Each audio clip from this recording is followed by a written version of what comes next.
Hey everyone, welcome to TechStrong TV. Today's Thursday, September 10th. I'm Alan Schimmel, and welcome. For those, most of you have been here before, you know the routine. For the next 2 to 3 hours, we're going to show you a bunch of interviews, conversations, news around DevOps, cybersecurity, cloud native, and digital transformation. I'll be your host, along with our managing editor, Charlene O'Hanlon, and Accelerated Strategies Group founder and CEO, Mitchell Ashley. And we usually have a rotating cast of characters coming in to support us. That being said, let me tell you what we have in store for today's show. First of all, we have William Freeburg, who's co-CEO at D2IQ. And William's going to talk to us about a new survey that D2IQ did that shows really just how quickly Kubernetes has become dominant within the application infrastructure world. Something like 75% of all new applications are being hosted on Kubernetes. So, and what does that mean? There's repercussions to that, and William's going to go into that with us. After that, I will be back with a very good friend of mine who I know for many, many years, Scott Petrie. Scott was the founder of Postini, which some of you may remember. They were bought by Google, and they really became the backbone of Google email security. And I don't just mean anti-spam or that kind of stuff. I mean real email security. A lot of, even today, what Google's Gmail security comes from the Postini team. Scott, of course, left the Postini Google team a couple of years ago and started a new company called Authenticate. They've rapidly become pretty well known within their space. A lot of people peg them into what they call the isolation kind of school of security, where we isolate potential bad web traffic. But Scott says that's just a subsection of a subsection, and there's more to Authenticate than that. He's going to share it with us. And then I'm really happy we have, this is the third episode. Well, if you count the roundtable we did, it's the fourth. But the third episode of just, not open to public questions, but a podcast video cast called Devops Unbound. It's sponsored by Tricentis. Every one of these episodes has been just nothing short of fantastic. This one is no different. The subject is open source and DevOps, and I am joined by Kevin Dunn, Tracy Miranda, and Alon Gramonsky. Alon Gramonsky is with Up9. Tracy is now the full-time executive director of the CDF, or Continuous Delivery Foundation. And Kevin Dunn runs the open source communities over on DevOps Unbound. And of course, my co-host on that's Mitchell Ashley. After that, we're going to go to something old. We're going to pull something out of our TechStrong Con archives, and it's none other than Liz Rice, board member at CNCF, as well as Aquasec. And she's going to give us, we're going to be replaying her presentation on container images. Small is beautiful. After that, I'll be back with the news, and then we'll turn things over to Charlene O'Hanlon. Charlene has a good interview today with the CEO of Catchpoint, as well as a preview of the rest of the webinars this week on MediaOps going into next week. And then we have Mitchell Ashley, founder, CEO at Accelerated Strategies Group. And Mitchell will be talking about cloud and mainframes, the role of legacy applications in strategies for economic recovery, and how mainframe environments can adopt DevOps and Agile. Timely, good stuff there. We're going to be announcing a virtual event around mainframes and DevOps as well, as we do every year. So stay tuned for that. After Mitchell, I will be back to, actually I should mention, Mitchell also has a video with Jeff Charrington, and then I'll be back to wrap things up. So it's going to be a great day on TechStrong TV. We're going to take a quick break for a commercial and be right back with our first guest.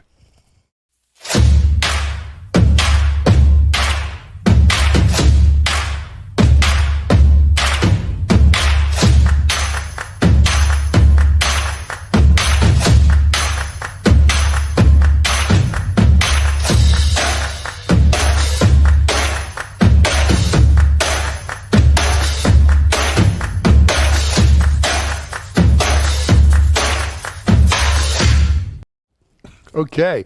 Our first guest today is William Freeburg. And William is co-CEO at D2IQ, which is Day 2 IQ. And the folks at D2IQ, you may have known them in the past as Mesosphere. So if you do, great. William and I talk about that a little bit and why the name changed. But they also recently did a survey that had some pretty compelling evidence just how quickly and how thoroughly Kubernetes is dominating the application infrastructure market. And what does that mean? What does it mean for you? What does it mean for the industry? Here now is my interview with William Freeburg from D2IQ. This is Digital Anarchist. Hey everyone, thanks for joining us on another episode of TechStrong TV. For this episode, I'm joined by William Freeburg, who's co-CTO over at D2IQ. Hey William, welcome. How are you? Doing well. How are you doing, Al? Good. Hey, thanks for joining us on TechStrong TV. So, William, you guys did a survey that I want to jump into, but before we do, I wanted to just kind of lay a little bit of kind of foundation here, which is D2IQ, right? A company most people in our audience, because pretty DevOps savvy audience, has heard of, but of course, there's more to, right, the D2IQ story from when you guys called it D2IQ. So if you wouldn't mind, kind of share with our audience so they put the dots, if we can connect the dots for them here. And then also, you know, co-CEO is something we don't see a lot, though we see it more now, I think, than we used to. But talk a little bit about that situation. All of that in 30 seconds, by the way. I'm only kidding. You have more than 30 seconds. And then we'll jump into the survey. Yeah, I think, Alan, they hang together pretty nicely. So let me try to do this quickly and efficiently. But, you know, the company's, been around for 7+ years. And we were originally founded and named Mesosphere, right? So we were a cloud-native container orchestration layer. We provided a product based around Mesos, which I think everyone, in this audience would know. And for years and years and years, we had high growth and great adoption on that substrate. And I think everyone knows that, we were one of the first kind of modern day container players, right? That if you go back to the days of Sun and all that stuff, the containers existed in some form, but, really, Mesosphere at the time, Docker and a few other players were really the birth of the container market as we see it today. And then what had happened was, Google came out with an innovative product, Kubernetes. There was a cloud native compute foundation that housed the product as an open source project. And, the adoption of Kubernetes was really prolific.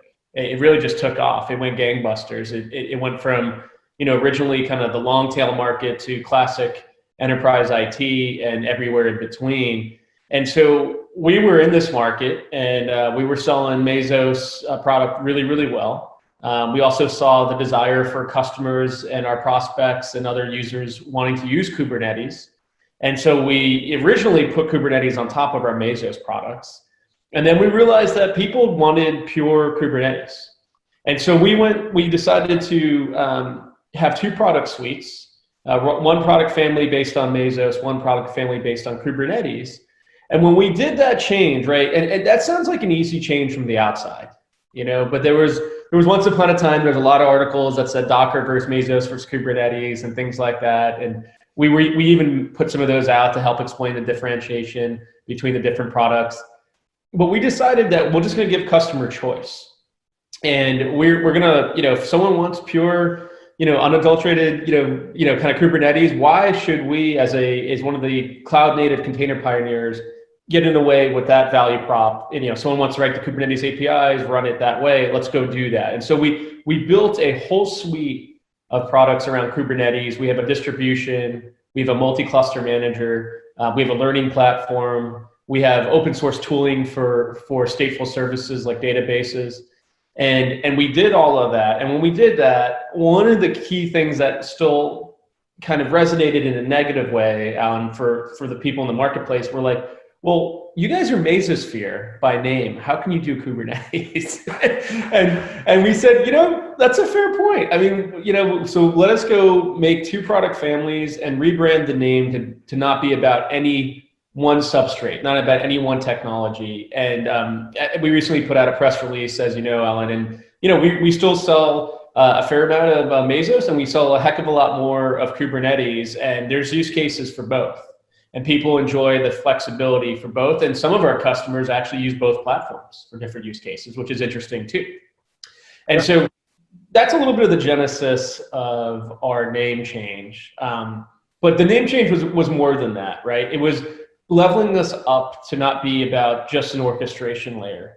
It's really leveling us up to build the best of the CNCF, the Cloud Native Compute Foundation tooling, and give that to our developers or operators, our platform architects or cloud architects, right? It's what problem are you trying to solve versus what technology do you want to just map to? Because we have different technologies to solve different problems. If you're already all set on one platform or one technology, we've got that for you. We already split up the products, but you let us understand a little bit more about what you're trying to solve, and we can help you get there.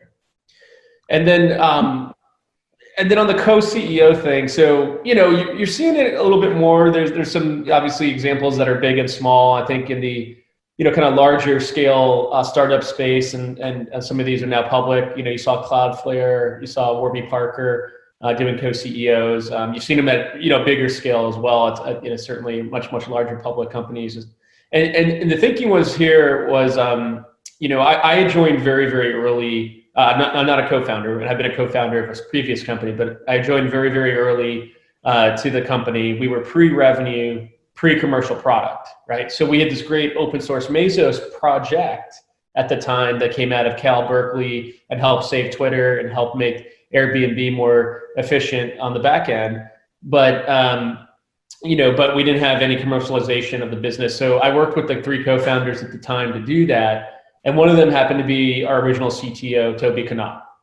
And so, him and I sort of evolved over time. I became president of the company and COO. He stayed in the CTO role. And, about 7-8 months ago, we had a CEO leadership change, and the board was supportive of actually bringing us both up to the co-CEO level, given the yin and yang that we both had, right? We have very, very different skill sets. I run the go-to-market functions and much of the back office at the company, and Toby really focuses on the R&D side with the product roadmap, and that's where his strengths are. And so, both from a skill set mix, but also from a personality, we tend to kind of mix very, very well. And so I think it's a unique structure, especially for smaller startups. But I think in the right sort of mix of 2 people, both in personality and skill set. And also, we had known the board for a long, long time, Toby being a founder, me coming in, really the first year in the business. So we've kind of grown with the business over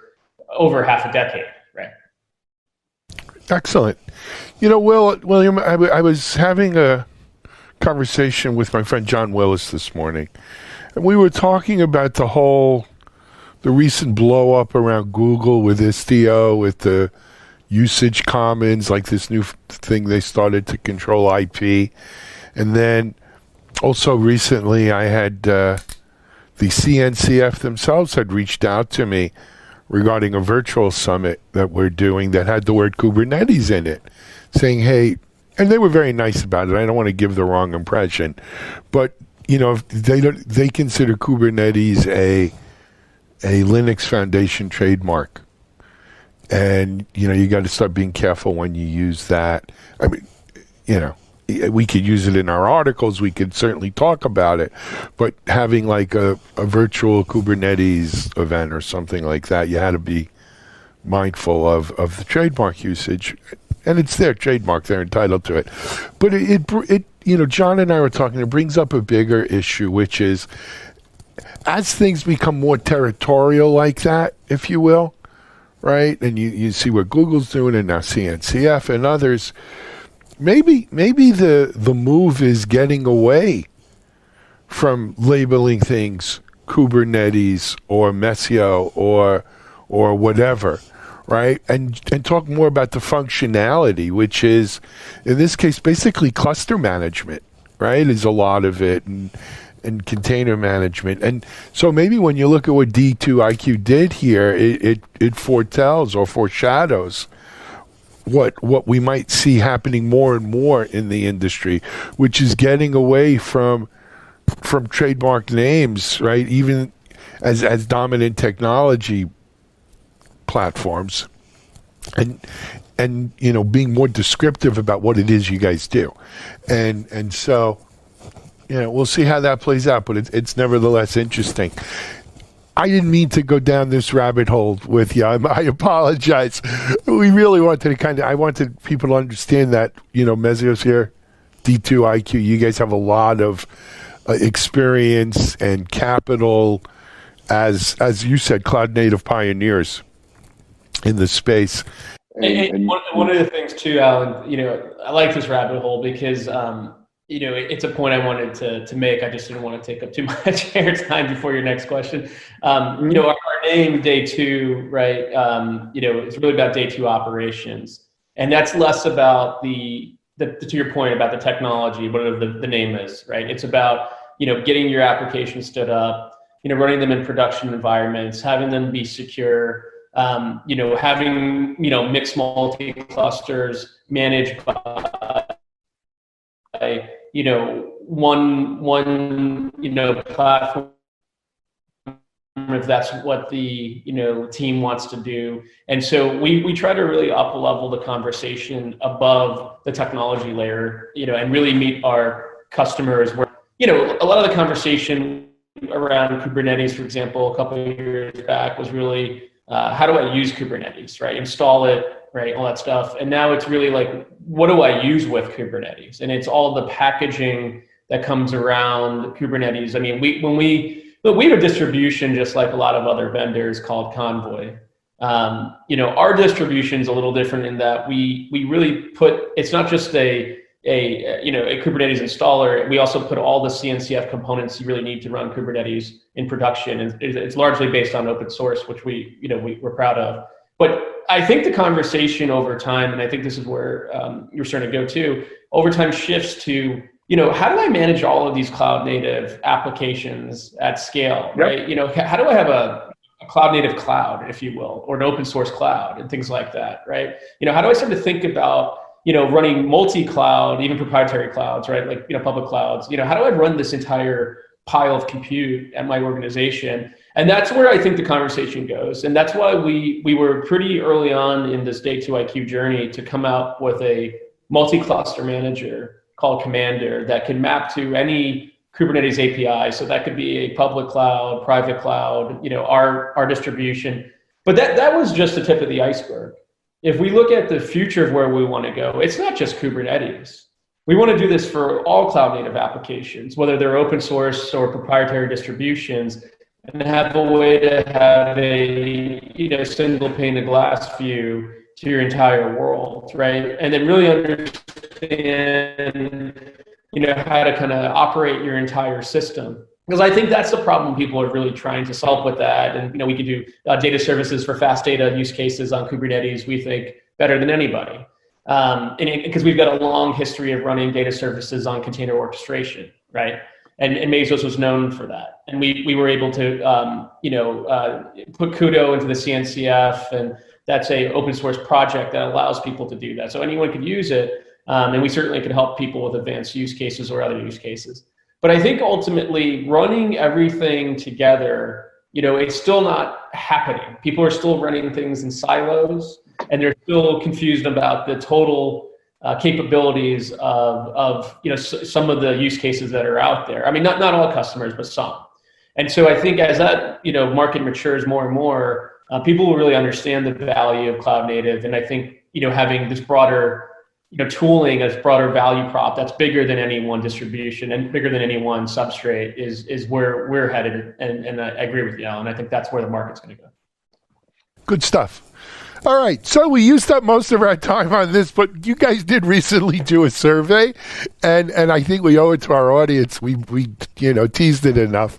Let's talk a little bit about this survey and what were some of the interesting findings that you had in there? Yeah, so no surprise. It's 75% plus of folks are interested or using Kubernetes. So that we surveyed. So that's probably not a surprise to us. So prolific adoption, like we talked about. What we thought we found was interesting was that the amount of folks that are using it also for production environments or plan to. Right, and that was a big swing over the last couple of years. It's really that rapid adoption where it's kind of went from, we were part of this in the early days, but from feeling like you were at the Star Trek convention, right, to Right. very, very, very mainstream. And we've seen that, kind of come together because of being part of the cloud native pioneers. And so, seeing how much of it's going into production, seeing some of the scale use cases increasing, I think is interesting to see, right? We always knew Kubernetes, had the ability to do kind of long tail, certain cluster sizes. The complexity and the scale, I think, of some of these use cases is starting to get interesting as well from our side. Agreed. What was interesting to me about the Kubernetes adoption, and I've been through several adoption cycles in technology, right, over the last 30 years. It wasn't the adoption to the test environment, right? Like to the R&D kind of platform piece. That was sort of normal. That happens quickly with a hot technology. But how quickly it went from RD test to production was like, and at the same time, keep in mind, right? Kubernetes is in pre-version 1 for what, 3 years, 4 years, something like that. And then like a light switch goes off and immediately people start putting it in production, without, I mean, not to draw any bad things, but it's almost like, hey, let's not rush this vaccine out. You know what I mean?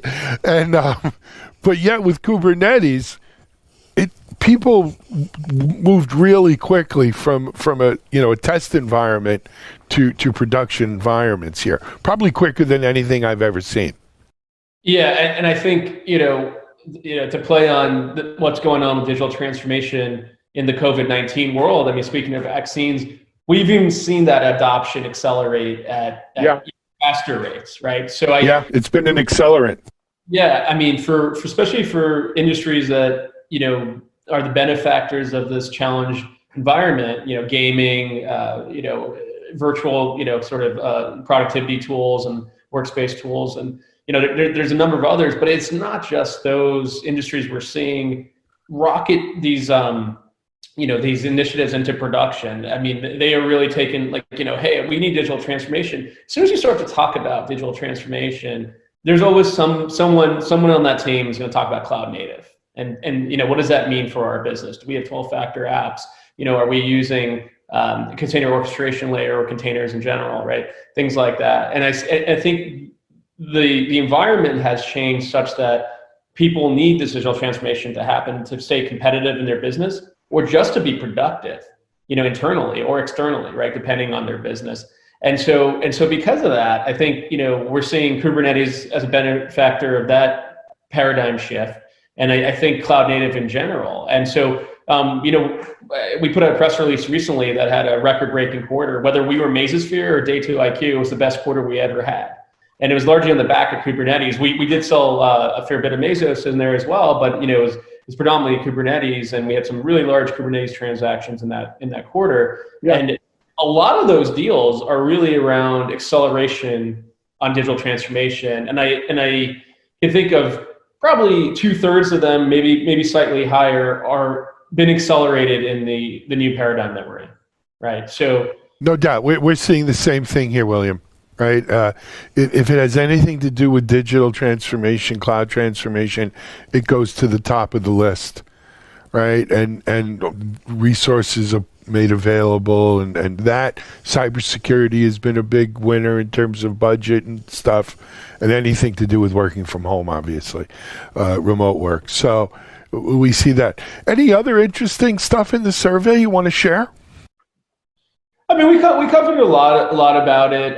We're also seeing an increase in people wanting to learn and get certified on cloud native technology, which we thought was interesting. And so, and we've seen that in and outside of surveys. But we have a learning platform, and we want to get people certified on whatever cloud native technologies there is. But I think there's a desire to become very proficient at this new stack. And I think, while it's a career enhancer and all that stuff, I think people really want to understand the full capabilities of the engine that they're running and picking for their organization. So, we're seeing, interesting desire and just the level of interest is the demand for that is much, much higher than I think I expected this early in the curve, right? Like, Kubernetes, like this adoption curve and the cloud native curve, is long or short depending on how you think about it. But, I still think we're still in the very early innings, if you look at it over its life of this cloud native stack. And for people that really want to, understand it, that benefit their businesses and understand that for their teams, I thought was interesting. I think it's very interesting. I think one of the other things is, and you guys have this education platform, so you're probably seeing it.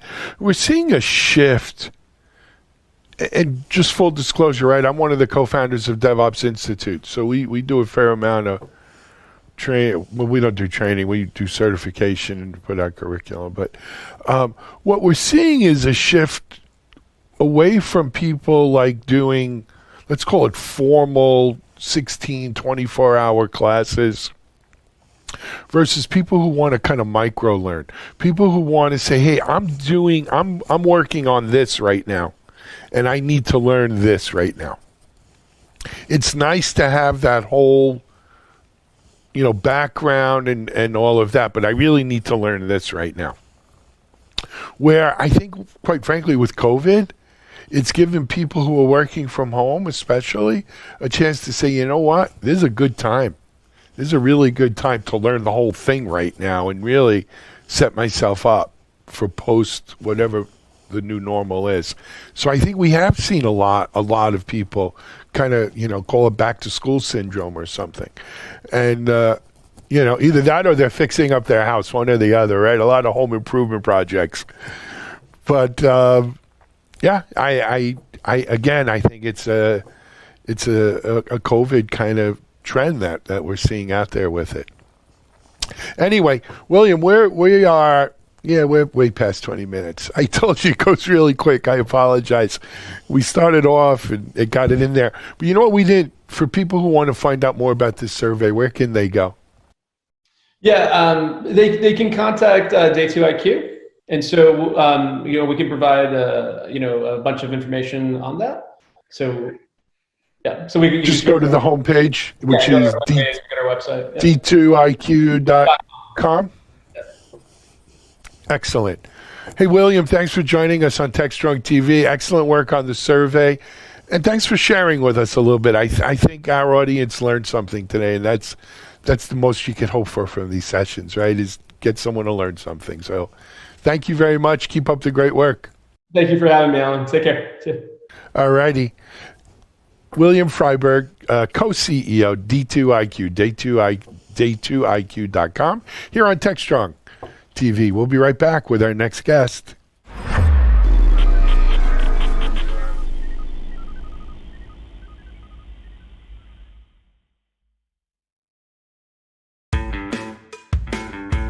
Join topic experts and peers for a Splunk virtual event. Observability to enable your digital initiatives. Are your apps and services distributed in the cloud, getting refactored as microservices, or becoming more complex? If they are, you must factor in observability. Observability is all your data to help you find unexpected failure conditions, explain why they happen, and resolve them fast. This event is about the challenges, opportunities, and best practices to successfully build observability into everything you develop, deliver, or monitor. Register today. I first met Scott Petrie about 20 years ago while I was at a company called Interliant.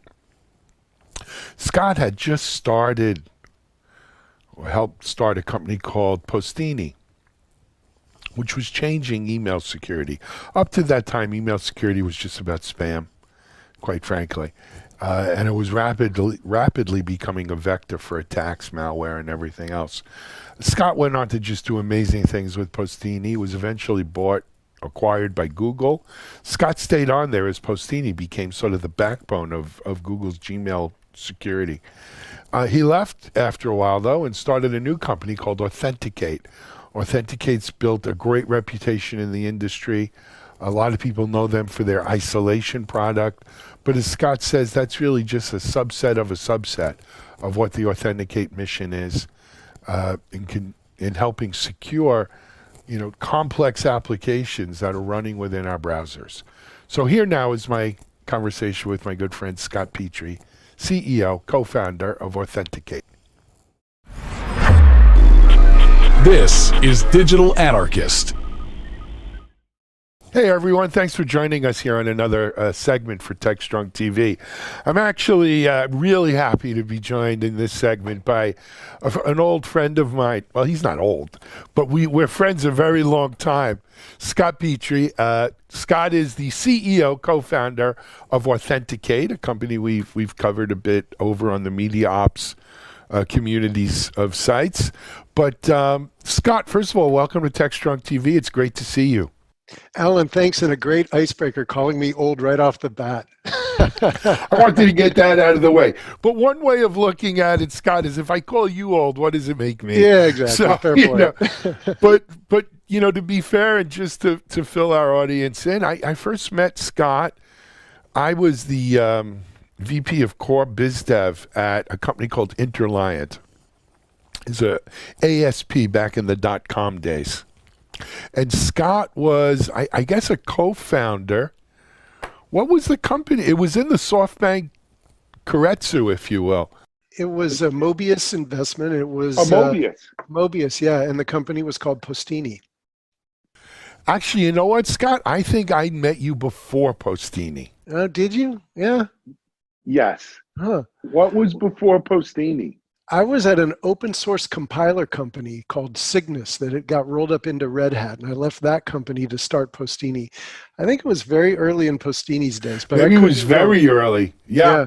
because Mobius would have to be also around 2001, Yeah, 2000. Yep.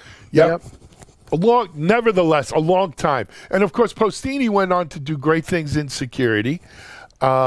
Eventually was acquired by Google, and it really formed for a long time a lot of what became Google's email security platform, right? Was really Postini.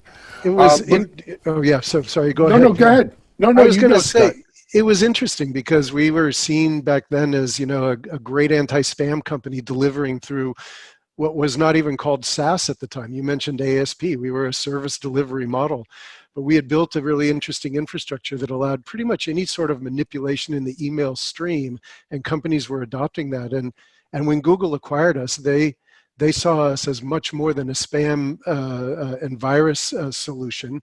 They saw us as a way to drive deeper policies into their mail environment. So yeah, I would say even today on the new architecture, much of the stuff that we forged a path with Postini is still part of Gmail today.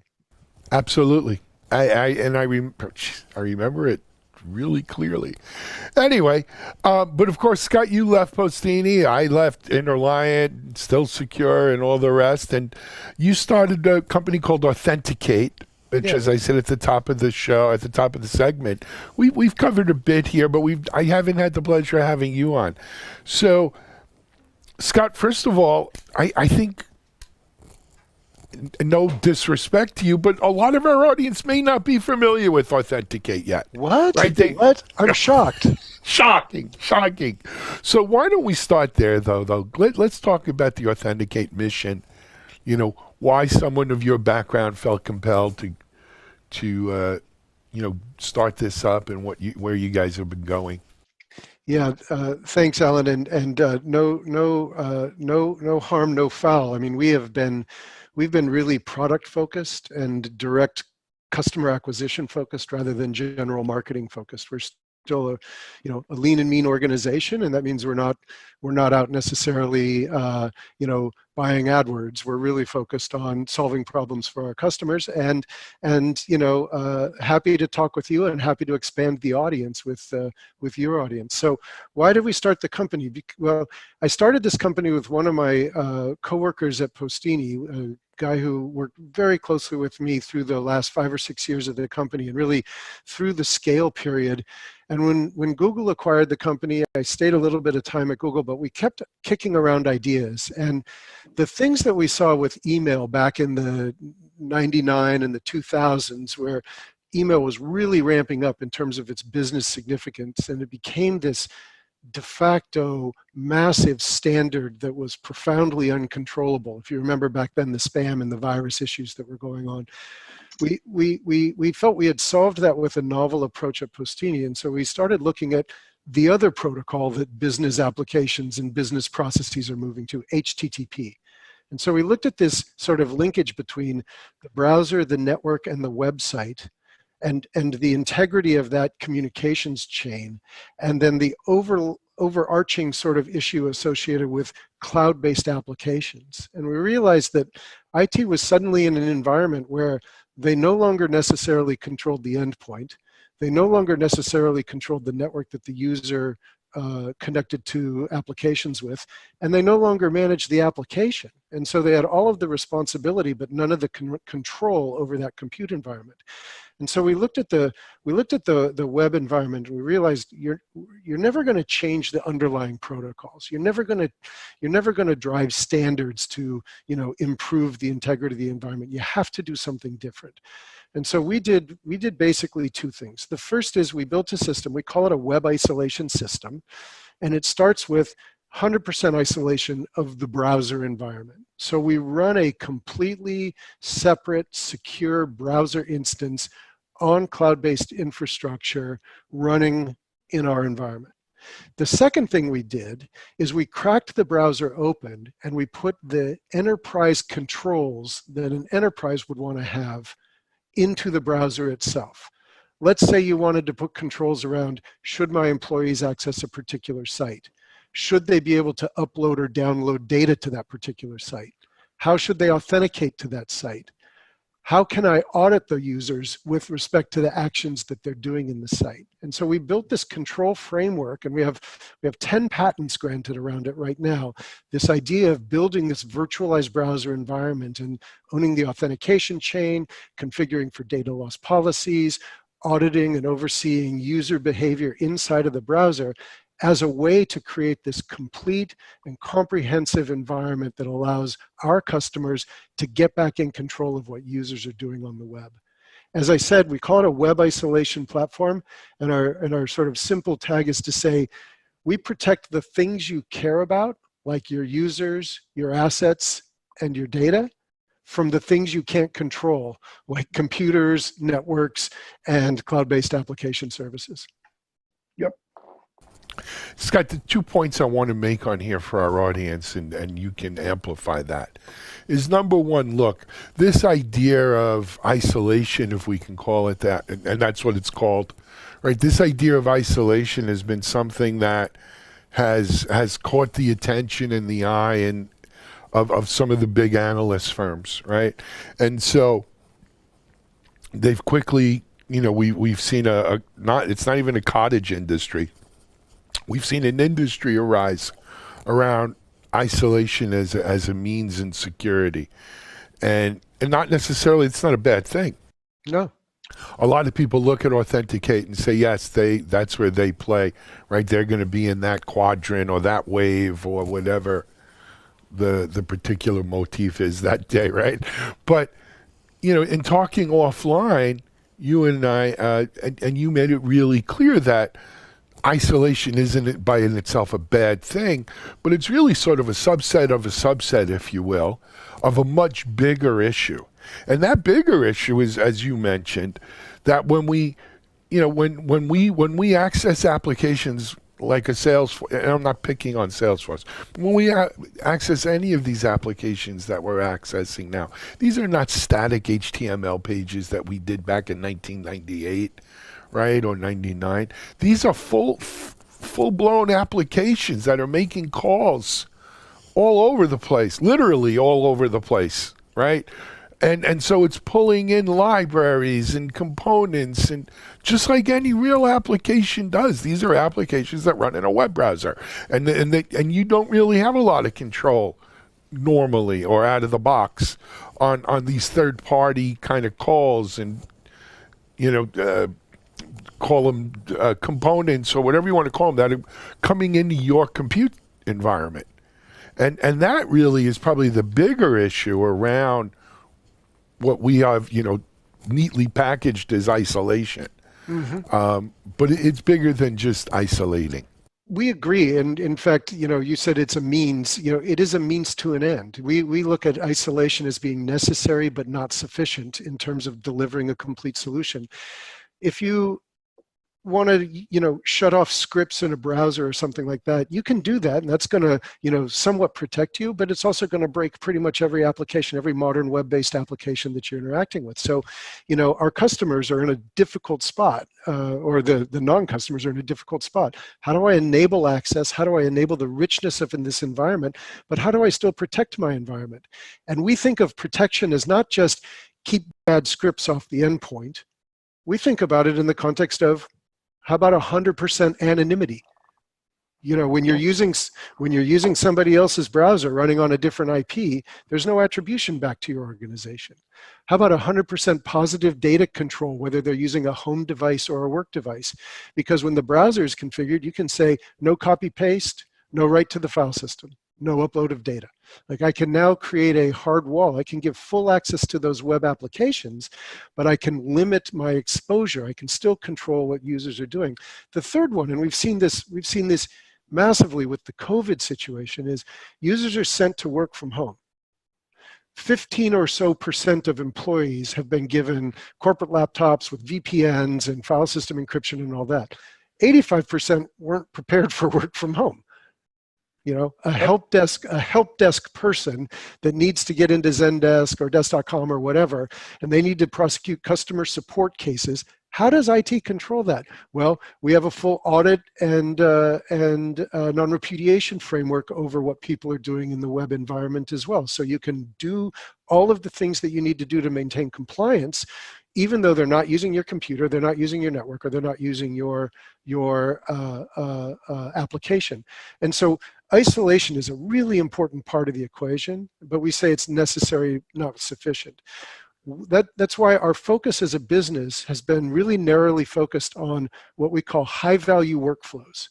It's not necessarily a general purpose IT solution for any user clicking a link. It can be used that way, and we do have some customers doing that, but where we see a tighter relationship with our customer and the real value of our platform shows through is where status quo isn't good enough and the risk is great enough that our customer needs to take positive control over the browser environment. Not partial control for some URLs, positive control. Excellent.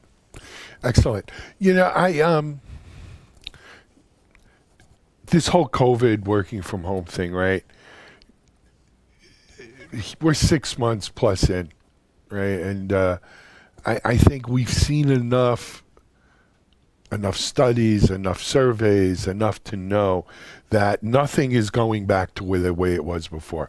There's not going to be some light switch event that says, okay, everyone go back to your offices and your computer's waiting there for you and, have at it. It's just not going to be. We have a new normal now, and I think people have to realize that the whole concept of the VPN as part of that drawbridge over the moat and castle, right, is done, right? The idea of working remotely, VPNing into your LAN to go back out to some SaaS-based app out here, and then bring it back in through the LAN back out to you. It just it doesn't make sense, quite frankly. And if that's sensitive data, let's say you're using a carryover, some web-based EHR system, and you need HIPAA guidance, HIPAA governance rather, and custody over the data, you can VPN and that'll secure the channel. It's not efficient like you mentioned, but what happens if somebody downloads health data to the endpoint and it's the home computer? Yep. And that's just the point, is we need a new way of looking at this, a new paradigm of how remote folks are going to access overwhelmingly cloud-based data, right? And Alan, you said, oh, I'm sorry. No, I was going to throw it back at you. Go ahead. You said earlier, virtualization has been around forever. I mean, virtualization has been around with big public companies even before with the 100 years ago when we met, right? There have been a lot of vendors doing virtual desktops and virtualization, the idea of running the asset on a remote host. We think of our platform, and there's benefit and utility associated with that. We think of our platform as a virtualization environment for these new application workflows that are moving to the web. You don't need the full desktop to be virtualized. If you're using cloud-based applications, using a virtual desktop is overkill. Using a completely virtualized browser environment with all the administrative controls is optimized. Users feel like they're in a native environment. It can even be in their native environment. We can pop a tab inside of your Chrome or your Edge browser, and the user doesn't even know they're using a virtualized environment. They just have a different set of entitlements in that environment because it's a separately managed window. So we think it's really that model applied to the specific web-based workflows that organizations need to control. And those workflows are only expanding in this COVID environment. This has pushed remote work, and it has pushed remote adoption, corporate adoption of web services even faster. Absolutely.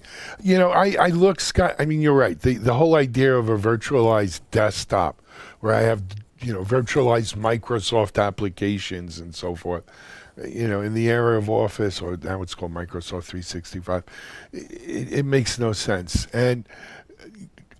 But let me ask you a question, and that is this. People who have incognito, all the browsers now, you could open an incognito session. How is that similar yet different, adequate, inadequate to what you were talking about doing it authenticate? Yeah.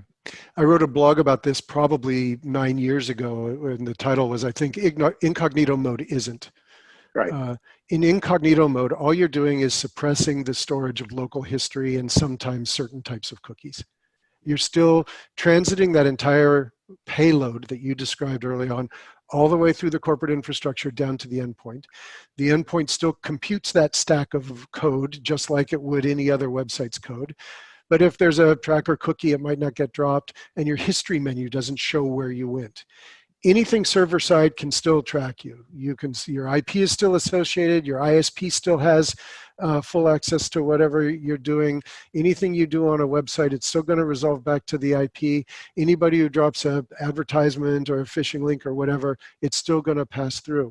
And importantly, if you use incognito mode for things like cloud-based applications, you're doing nothing to control the data, you're doing nothing to audit the user, you're doing nothing to create a broader, we're old friends, I can say this. Incognito mode is so your wife doesn't see where you were browsing. Yeah, that's exactly, to hide your browsing history. And you know what? My wife never looks anyway. Yeah. But Scott, to be fair, I never browse anywhere. And I never browse anywhere. Exactly, and I never go exactly. Well, that's. But to be fair, I did know that. But I think this is a question our audience may have, and I wanted to kind of. Alan, hit it. We did a big survey of financial services firms because we are very active in the anti-money laundering investigations and know your customer investigations, and a scary percentage of organizations in the financial services sort of distribution curve, not the bulge bracket firms, but a large number of those organizations, when they send their analysts out to do identity theft investigations, or they send their analysts out to do follow a customer case looking at validation of a particular transaction or something like that, they actually tell their people use incognito mode. Like it's a false sense of like security. That's exactly what it is. It's like a bad security blanket. Scott, man, we're out of time, and I've got another interview I've got to jump on. But I want to thank you for joining us. You know what we didn't mention? Browser window, a browser address, authenticate. AUTH. Go ahead. Authentic with the number 8. www. Authentic with the number 8. Number and the 8. product, we call it a silo. So, yeah, SILO. Scott, my friend, hey, can we get you back on maybe a couple of weeks? I'd like to continue kind of proving incognito isn't, which is an old thing, but I think needs to be hammered home a bit. And let's talk more about what you guys are doing. Love to, Alan. Thanks for the time, and great to reconnect. Excellent. Scott Petrie, CEO, co-founder at Authenticate here on TechStrong TV. This is Alan Schimmel. We'll be right back with our next guest.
So this is episode 3 of Devops Unbound.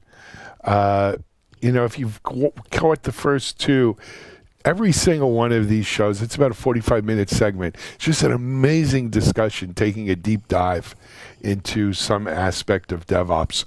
Today's Devops Unbound is around open source and DevOps.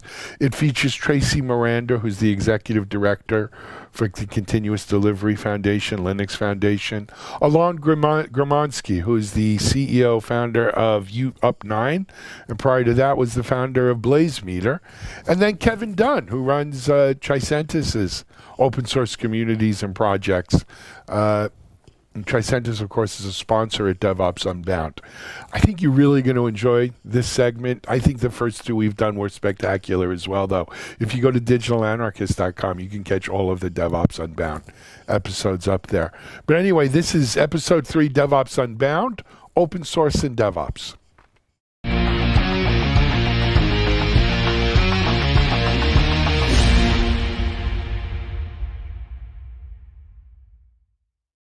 Hey everyone, welcome to another episode of Devops Unbound. Devops Unbound is sponsored by Tricentis, so many thanks to them.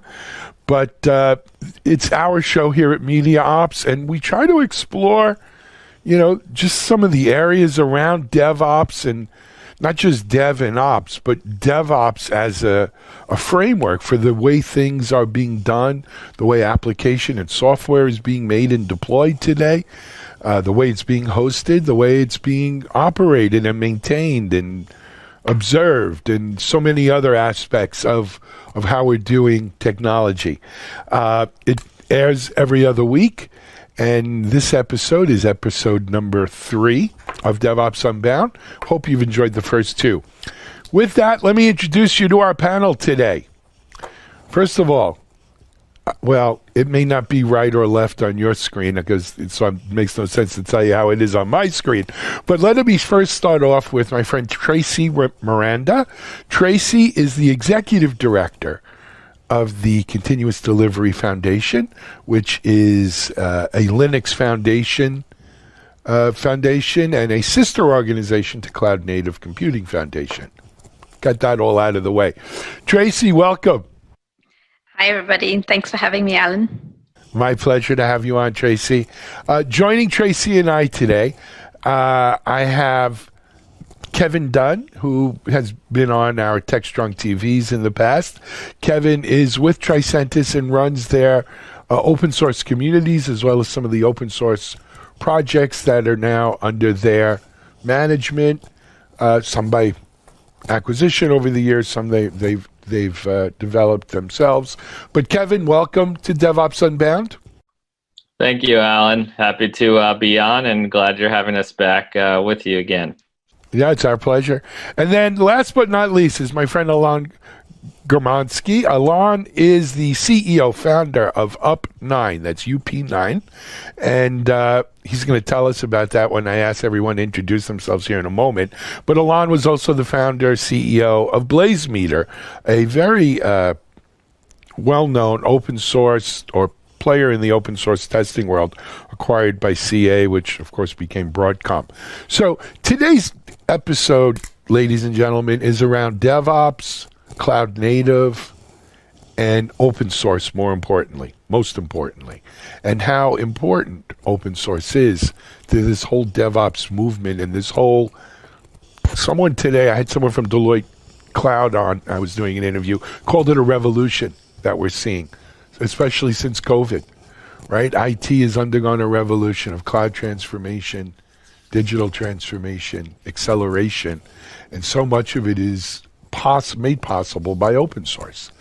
So that's our subject today. Before we hop into it, I wanted to give each of you like 30 seconds, just in case our audience wanted more than the cursory kind of introductions I did. Why don't we start with you, Kevin? Give them who you are, your background, and we'll jump through all three of us from there. Yeah, so it's great. My name's Kevin Dunn. I'm with Tricentis, as Alan mentioned. My main focus is on our open source and sort of community products. I've been with Tricentis for 7 years. Prior to Tricentis, I was at QA Symphony, which merged with Tricentis about 2 years ago. So very passionate about open source. It's been sort of a new area that Tricentis has been getting into. There was a lot of work around Flood, which was built on top of JMeter and Gatling. And now Tricentis has acquired Test Project, which is built on top of Selenium and Appium, and most recently SpecFlow, which is an open source project based on cucumbers. So I'm really excited to see how these tools are helping to kind of shape the Tricentis roadmap and sort of broaden the community and the open source support. So very, very exciting projects going on so far. Alon, how about you? Hey everyone, and Alan, thanks for inviting me. I'm a big fan both of Tricentis and obviously the CD Foundation.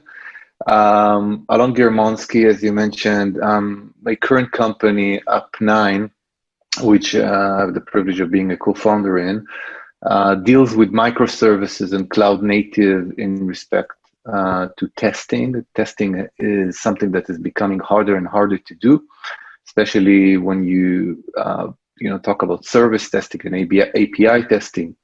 So Up9 provide a solution for somewhat autonomous, mostly automatic, service testing.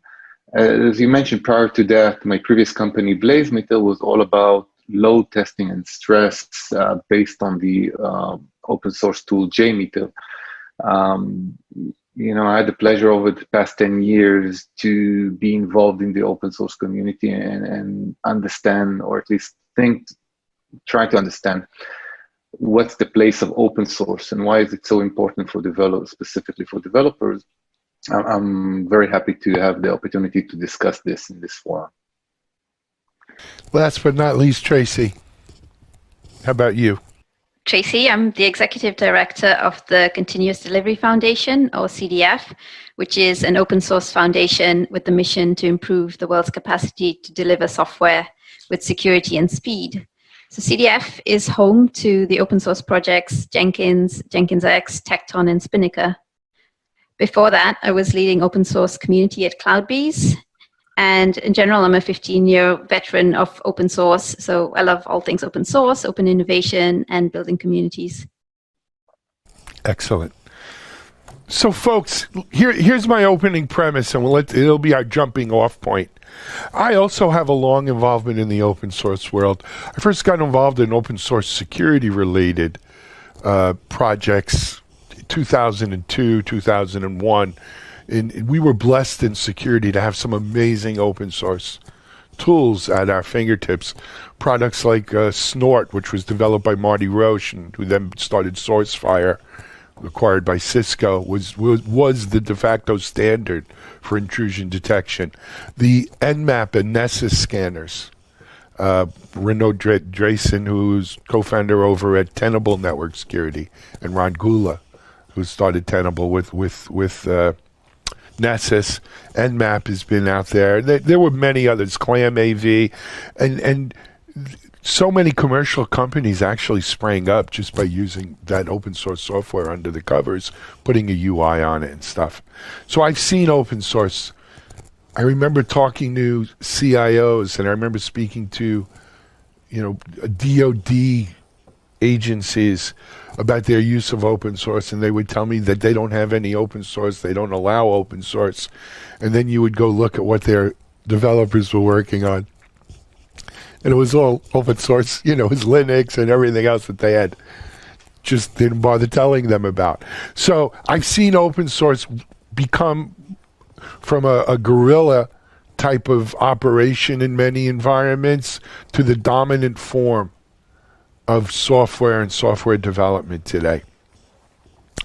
When I got into DevOps, it became really apparent to me, and this is my jumping off point, we wouldn't have DevOps without open source.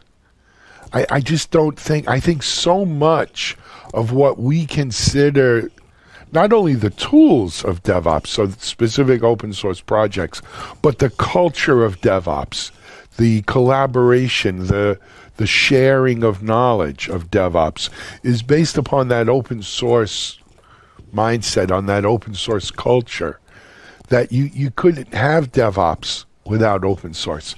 Tracy, you ran the open source community at CloudBees, you first and only ED at CDF, part of Linux.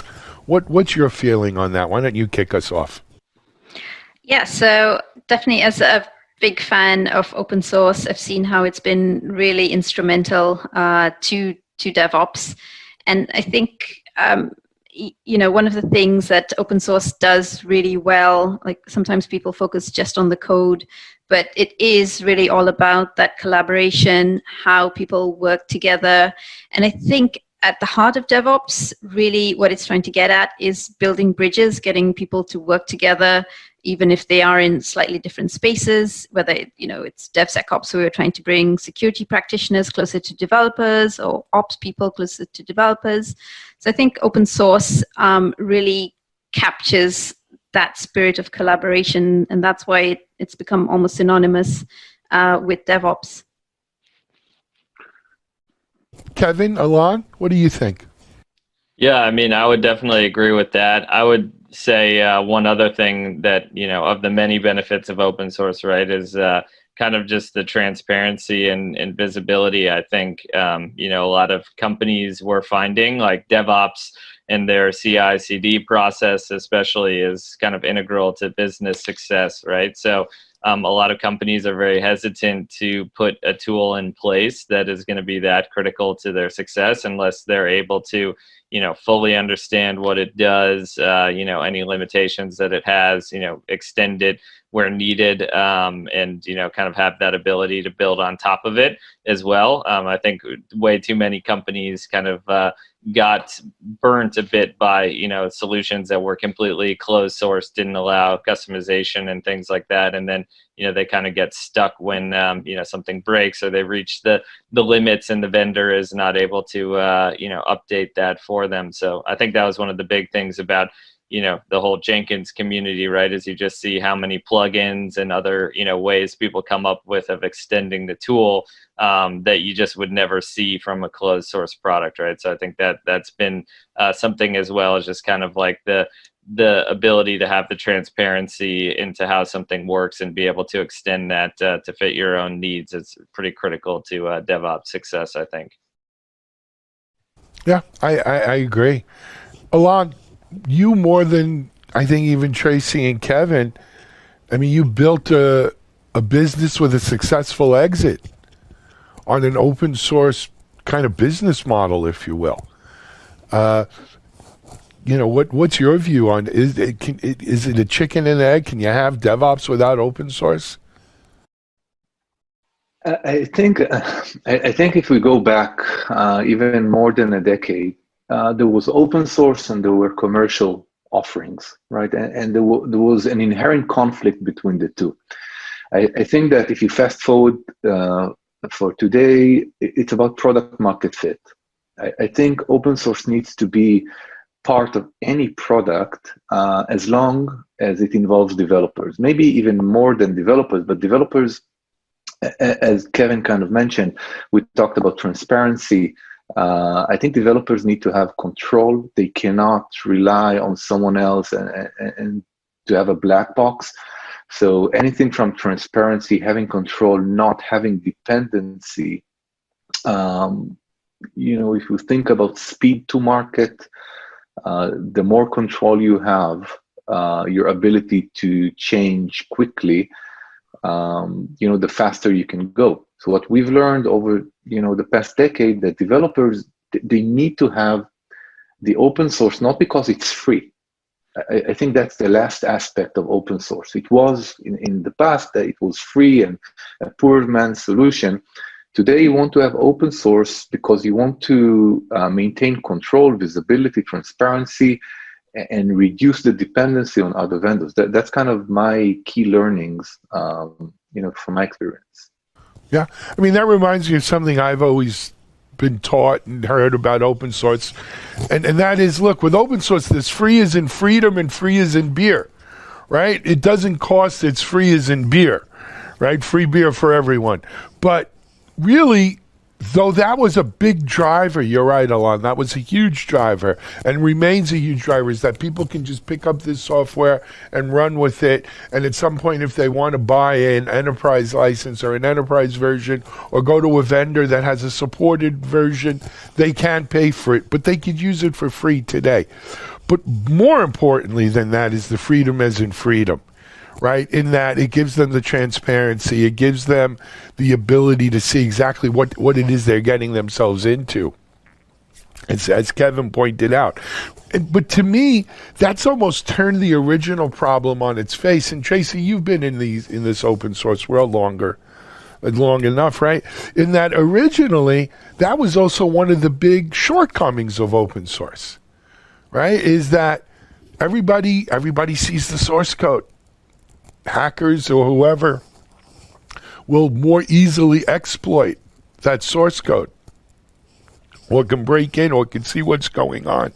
And who am I going to call? Ghostbusters, right? What for support and to fix this thing, right? And so how can I, as an enterprise, base my business on open source?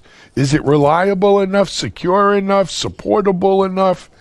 But yet we seem to have overcome that. One of the reasons, I think, Tracy, is because of the advent of foundations like the CDF, right? So talk about that, if you will, a little bit. Yes, yeah, no, absolutely. Like, I think, well, first of all, I want to make it clear, like, you can still have DevOps with the proprietary CI/CD stack, and there's plenty of offerings out there. But I think the key thing where open source plays a big role is really in driving the innovation across the industry, making it so people can leverage it in different ways, combine it, and get that interoperability to produce things that solve their problems. And the way foundations have really helped is dealing with some of the issues, or sometimes there have been misconceptions with open source, but sometimes they are genuine problems which fall in the gaps of, well, maybe the developers on the projects want to focus on the code, and there's other things we can do across multiple projects to help, whether it's focusing on security or focusing on building communities that are diverse. So open source foundations have just added that extra layer to give the industry confidence that these are trusted projects that are being well sustained, and people can rely on them to either build products or use in their own CI/CD stacks, and really just kind of push things further and in a good positive direction for the whole industry. I'm going to comment on, or not disagree, but I want to distinguish and clarify something you said there, Tracy, and that is, yes, there are closed source, if we commercial, whatever you want to call it, CI/CD solutions out there. But even they, and we report on them at devops.com, right? Even they rely on open source integrations, open source components. I mean, you look at Alon with what you're doing with UP9, with Up9, with what he did at BlazeMeter. Kevin, when he talked about the 3 or 4 different open source kind of based tools that Tricentis is doing, they're all based on open source. When you go under the covers, they're closed source, but they're based on open source. Things like Selenium and these kinds of things. So, even in the CI/CD space, and I'm not here to name names, but we know the closed source, CI/CD players. I don't think their product works well if you didn't have an open source kind of framework that they plug into. And I think it's especially true in the testing world. I think, Alon, you're living proof of that, right? Can you have had a BlazeMeter without having some of those great open source? Kevin, all of the projects you mentioned are based on open source, right? Can you have any of them without open source? And it's a real, and guys, don't wait for me to ask your name. Feel free to jump in here.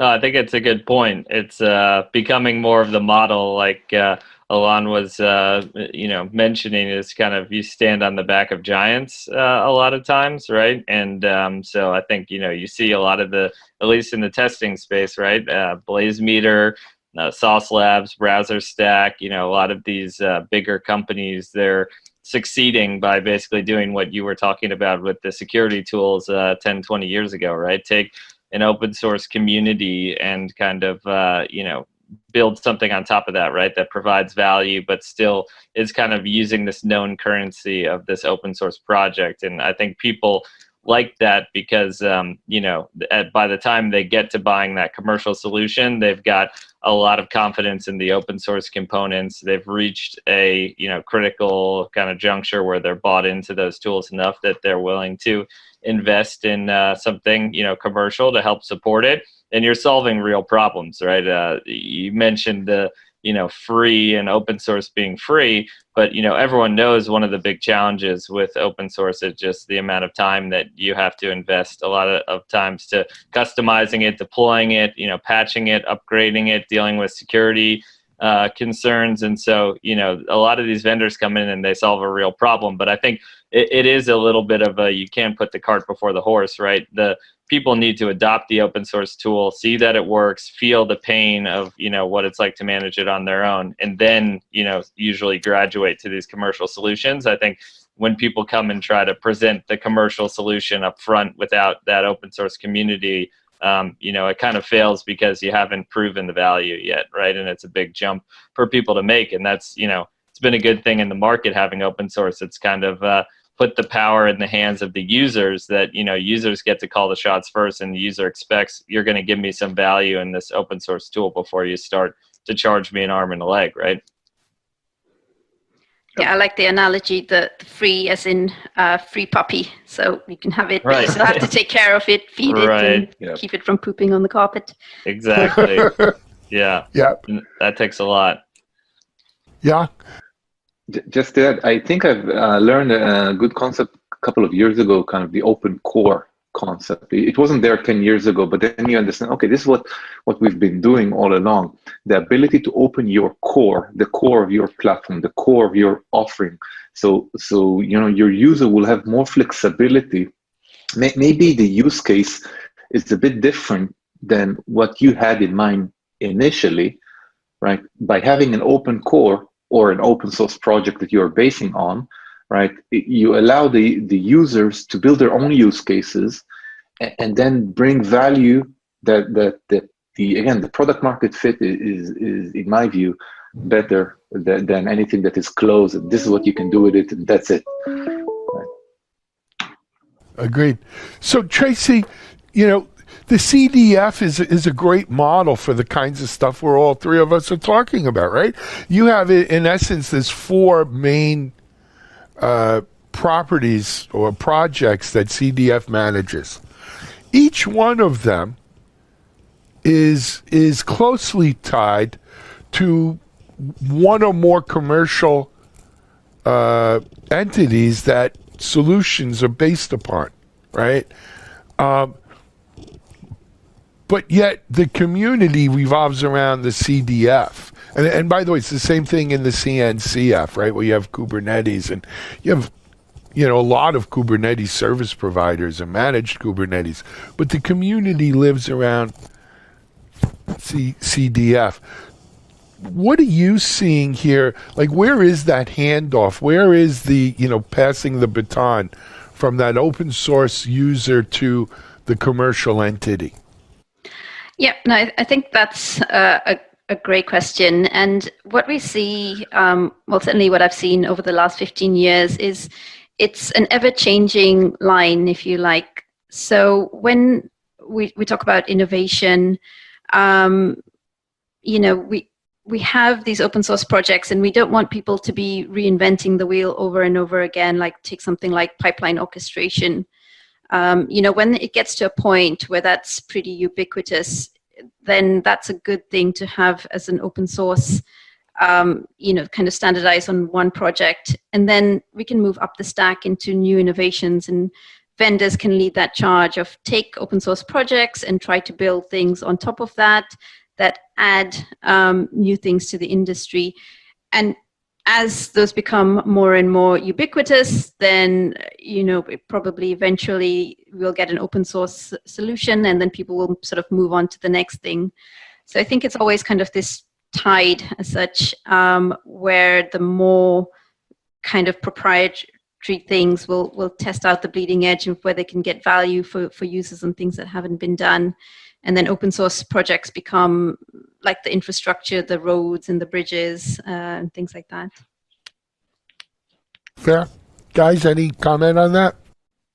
Yeah, I think that's true. It's kind of tough though. Puts vendors in a tough position, right? Where it's like, you have to. It really raises the bar, right, on delivering innovation, right? Because all of it's kind of a commoditization, right? That, things that have been in the market for 10, 20 years, the commercial market for those sort of erodes and, it gets replaced by open source tools. And so it's always kind of playing that game of being the, next hand up on the baseball bat. It's just like you're always, if you stop innovating, I think that's why you see, the SaaS model being really popular with a lot of these software companies. Is just they need to keep innovating, right? And you can't just expect to sell a licensed tool and have a customer use that for 10 years and collect maintenance from them. Like, these are all the tools that are demanding good budget from companies are really evolving quite quickly. So it's really put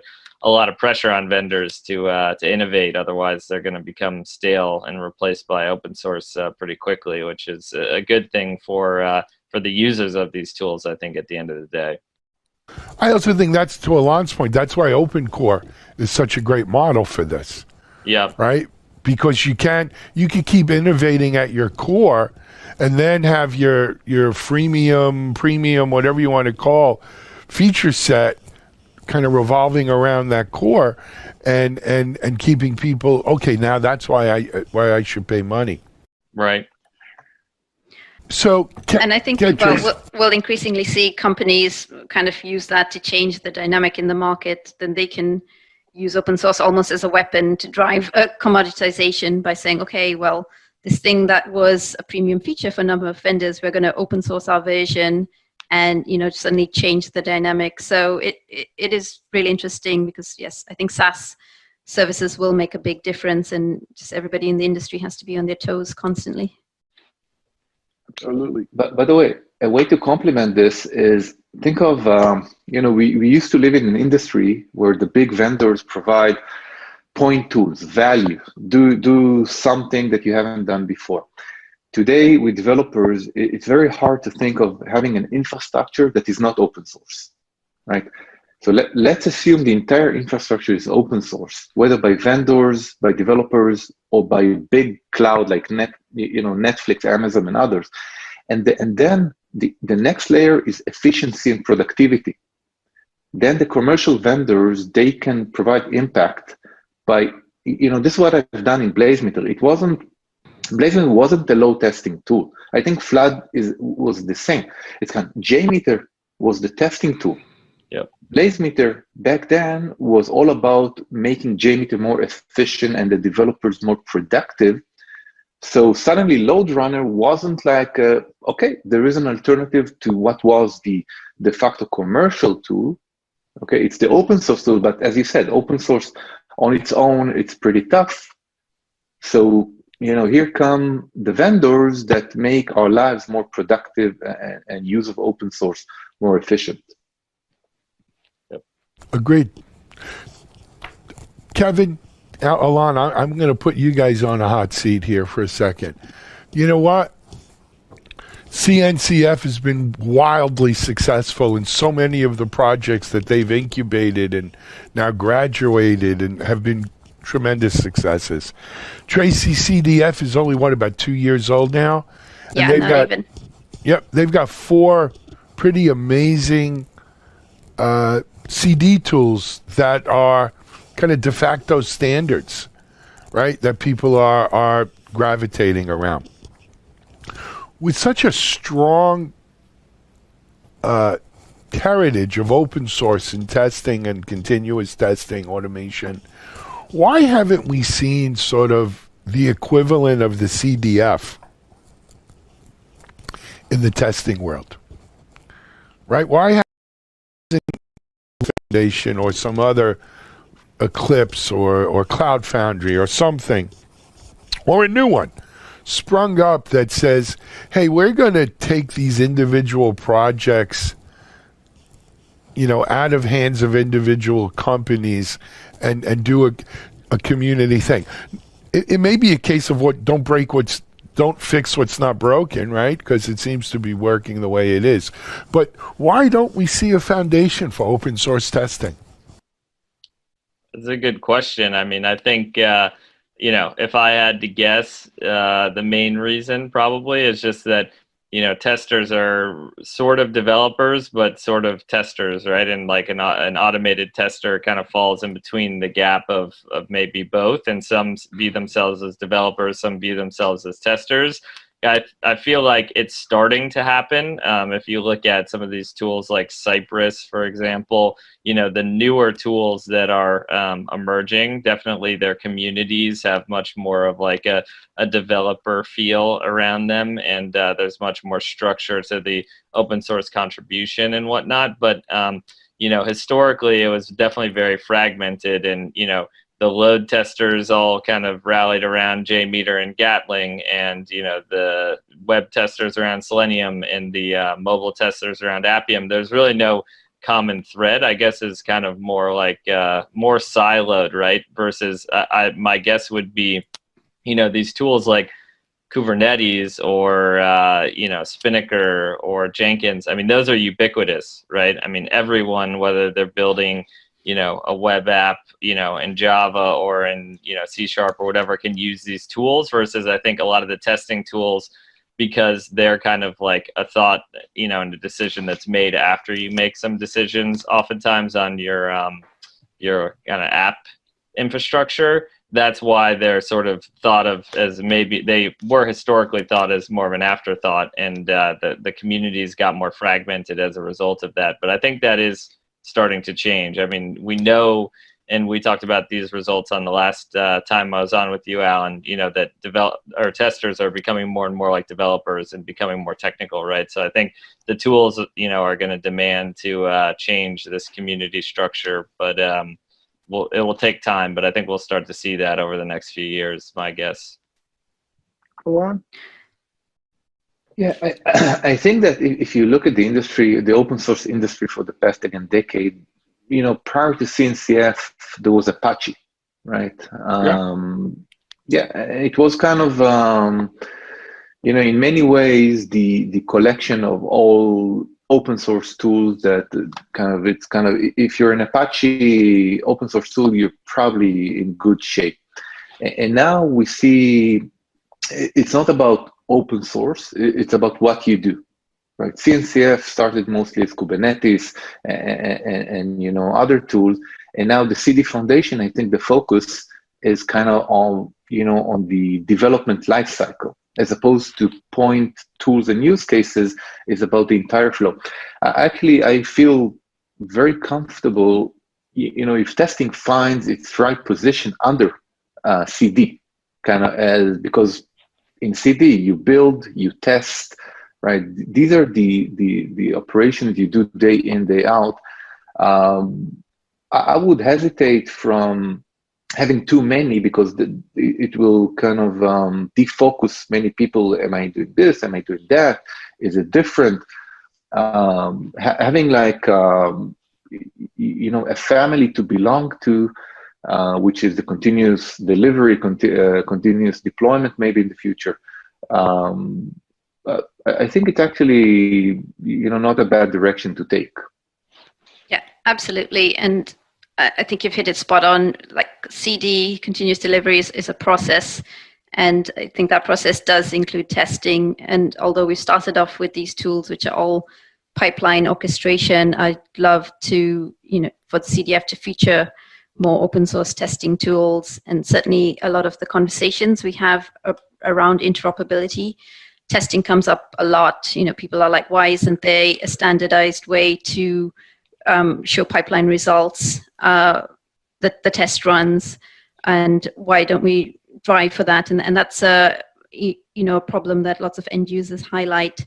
So yeah, I'm all for having CDF be a place where we can have more of the testing community come together, see it expand beyond kind of the traditional developer role, and just make folks feel included in that community.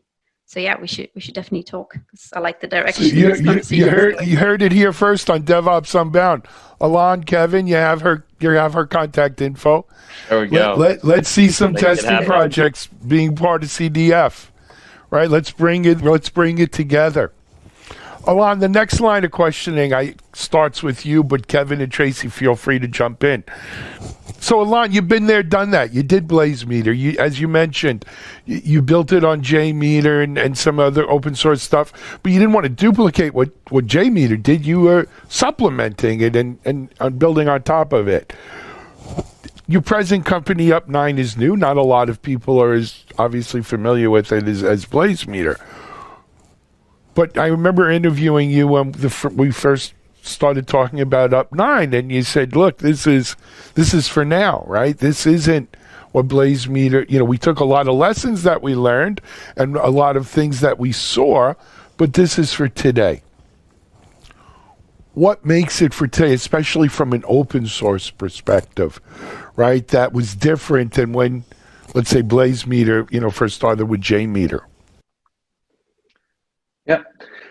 So BlazeMeter dealt with a problem that was very relevant for 2010 or 2012. It was kind of moving to the cloud, the web scale system, but mostly around service-oriented architecture, right? And web apps, monolith of the time. At this time, let's say 2020 and going forward, we're talking about cloud native and containerized system. And kind of the industry took an approach to build a system that scales horizontally, right, with microservices. And when you have more than a few microservices, you bring in Kubernetes or Docker Swarm or ECS sometimes, right, to orchestrate. But this entire new tech stack is far more complex than it was in the past. And still, you need to test. You have, you call it now reliability. You have to have reliability gates. You develop software, you don't want to develop faults that become failures, right? So, and again, it's far more scalable in the past. If we used to do one service, now we have 200 services, dependencies, individual roadmaps. What do you do? So Up9 takes care of it. Up9 provides a way to first test each and all microservices, right, to provide a complete test coverage, but also do it, use machine learning to offload a lot of the work from the developers. Now, to connect this with open source, again, I'm a strong believer that it's not this or that. It has to be both. You have to start with open source because you first need to onboard your users, right? And the only way to onboard them, for them to have confidence, is by giving them open source tools, and not because it's free or because I want to make a name for myself in the open source community, because that's the only way to start, the operation. And then you make their lives, the developers' lives more efficient.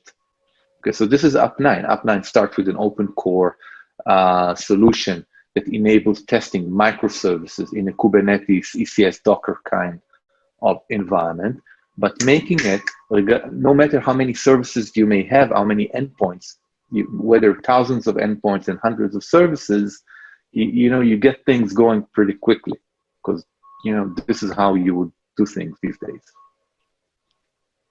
Understood. Kevin, Tricentis, Alon's example applies directly to Tricentis, right? You have 3 or 4 projects that you've spoken about, acquisitions that you're managing these open source communities and projects, but yet there's commercial or closed source Tricentis. Where is the integration? Where's the overlap? Where's the leverage from one to the other? Yeah, it's a good question. I think we're kind of starting to see 2 different, I would say maybe like communities of practice, coming out of a large IT organization, right? You have definitely what Alon was talking about, which is like kind of people building these, I would call systems of engagement, right? Which are customer-facing apps that, have all of these challenges around how to deal with containerization. And so that's where we really target a lot of our open source tools, right? And open source friendly tools is at those people who are really developing these web apps, mobile apps, web services in-house. But we're also seeing that, there's this other large community as well, which is kind of all the systems of record, which would be maybe your mainframe systems, your packaged apps like SAP, Salesforce, Workday. In some of those communities, like some companies are starting to really start to try to do CI/CD and things like that around Salesforce and some of these more cloud-friendly apps. But for the most part, a lot of those communities, they kind of work differently. They have different expectation. They usually are less technical, and a lot of times would actually prefer sometimes a closed source tool to kind of match the closed source ecosystem that they're supporting. So that's where I think, when you look at it, you kind of wonder, well, hey, why does Tricentis have both closed source and open source tools? But I think you've got to have the right tool for the job and the right tool for the user, right? And so we see that, you can't go and bring a highly technical tool to, a non-technical user that's trying to test a very legacy packaged application, and vice versa. You can't bring, a commercial tool a lot of times to a developer that wants to be, able to write code and, implement it into their DevOps pipeline and things like that, and force them to take that approach. So rather than trying to, have one or the other group suffer, we're sort of trying to bring together a platform which provides, different tools for the different approaches. Tracy, how does that jive with what you see with some of the pipeline tools, projects, and companies in the CI/CD world with CDF? Yeah, no, I think it's really interesting, and it was great to hear that distinction. So when we look at cloud native and let's say particularly Kubernetes and things sitting on top of that, I think the state is today that you still have to be highly technical to stitch a system together and to make it work and to keep up with all the updates. So it's far away from being used very effectively by folks who are less technical, or folks who want to be a bit more removed and just get a certain job done, but still take advantage of all the benefits of these containerized cloud native systems. So I think where the open source has to evolve there is to make that a lot easier. And we talk a lot about kind of the developer experience, and what that looks like, because today it's really confusing if you had to come in new and figure out, what tool to start with, how to put it together. Take Kubernetes itself, it's got hundreds of distributions. Which one do you even start? And then there's a lot of confusing information as well for how you make decisions. I think there's a lot we can do in open source to drive some clarity on, what are you trying to achieve? How do you get there? And how do you make the tools work together effectively and not leave it as an exercise to the user to figure out what goes with what? Agreed. Guys, we're coming, I could sit and talk about this with the three of you for the rest of the day, but we're coming up on 45 minutes, which is kind of our cutoff here. Tracy, you've heard what Alon and Kevin have said. So first of all, guys, I'm going to hold it to you. I'd like to see you reach out to Tracy and start, and I'll help. I'll introduce some of my other friends in the open source and testing world. And you have my commitment, Tracy, on that. I'll do an email intro. I'd love to see some testing projects become part of CDF. I'd like to see it expand beyond the pipelines to the real tools that folks are using in these things. But, Tracy, CDF, as you mentioned, is less than 2 years old. Last week we had KubeCon, CNCF, Virtual Con, whatever I think it was called. What's in store for CDF? What should our listeners be looking for? Yes. Yeah, no, we're having our first big CDCon, which will be virtual. So it's the first standalone event we have for bringing all the communities together. And because of COVID, we've had to pivot quickly to going virtual. So, it's not going to be the same as in person, but it is going to be a really good way to bring people together and get that interaction. So CDCon, which is October 7th and 8th, and registrations are open now. And that will be, just a really good way to come in and figure out what is the state of continuous delivery today, and lots of different tracks on specialist topics and cloud native, and of course, lots and lots of open source. Don't miss it. So that's CDCon, October 7th and 8th. Highly, highly recommend it. I'm sorry, my Apple Watch was ringing there. We had to shut that off quick. Thanks, Tracy. People can get information at CDF? Yes, cd.foundation, and find details there. Great. Kevin, news around Tricentis open source projects and products. Yep. Yeah, I think for us, like Tracy mentioned, we've got to go virtual this fall as well. But we're having our annual Accelerate conference this time online. We had one that was focused in kind of May on more the U.S. Area, but we're having more of a global one to come in October. So we're going to be showing off a lot of exciting new stuff about a lot of the tools that I mentioned, like test projects, SpecFlow, Flood, a lot of new integrations kind of between those tools and the core platform. So starting to develop that story that I mentioned about sort of one platform to fit various different approaches, whether that's more of the technical users or the non-technical users. So that's definitely one to check out. I'm just checking the date. I think it's the 21st and 22nd of October is when we're planning that for, I believe. It's going to be a crazy October of virtual events. Alon, how about you? And Up9? Yeah, Up9 is a new startup. We started almost 2 years ago, but we are working diligently to complete our software. We already released our first version, but still a lot of work ahead of us. So I hope to show you a lot of new cool things down the road. Now we are heads down, building and building. Excellent. Guys, I want to thank all three of you for being on Devops Unbound with us today. I wish we had more time to dive into this.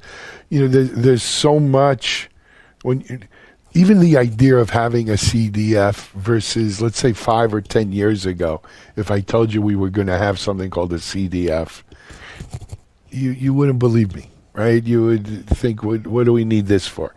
And So we've come so far in DevOps and continuous delivery and Kubernetes Kubernetes itself is open source, but this whole revolution, honestly, around open source and community, it's what makes it fuels so much of what we are seeing. And where would we be in COVID without a lot of what open source has enabled us to do, using technology. So I do think it is an integral, it's a precursor to having the DevOps world that we live in today is open source software. So thanks for joining us. Well, we have to have you back on. I'm serious about testing tools in CDF though, guys. I think that's some long overdue. Tracy, thank you and best of luck now that you've moved full time into the CDF. I know you'll make great things happen there. Kevin, Alon, best of luck to both of your companies, Up9 and Tricentis. This is Alan Schimmel from Media Ops, DevOps.com. Thank you all. Thank you for watching. We'll see you on the next Devops Unbound soon. Bye-bye, everyone.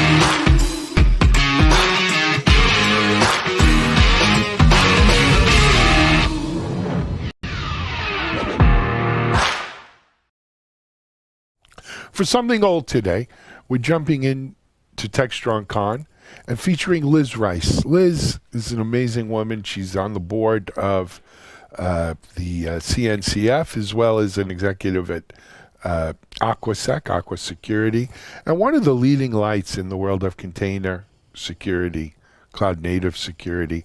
This is the presentation she did at TechStrong Con. It's called Container Images. Small is Beautiful. And here now is Liz Rice.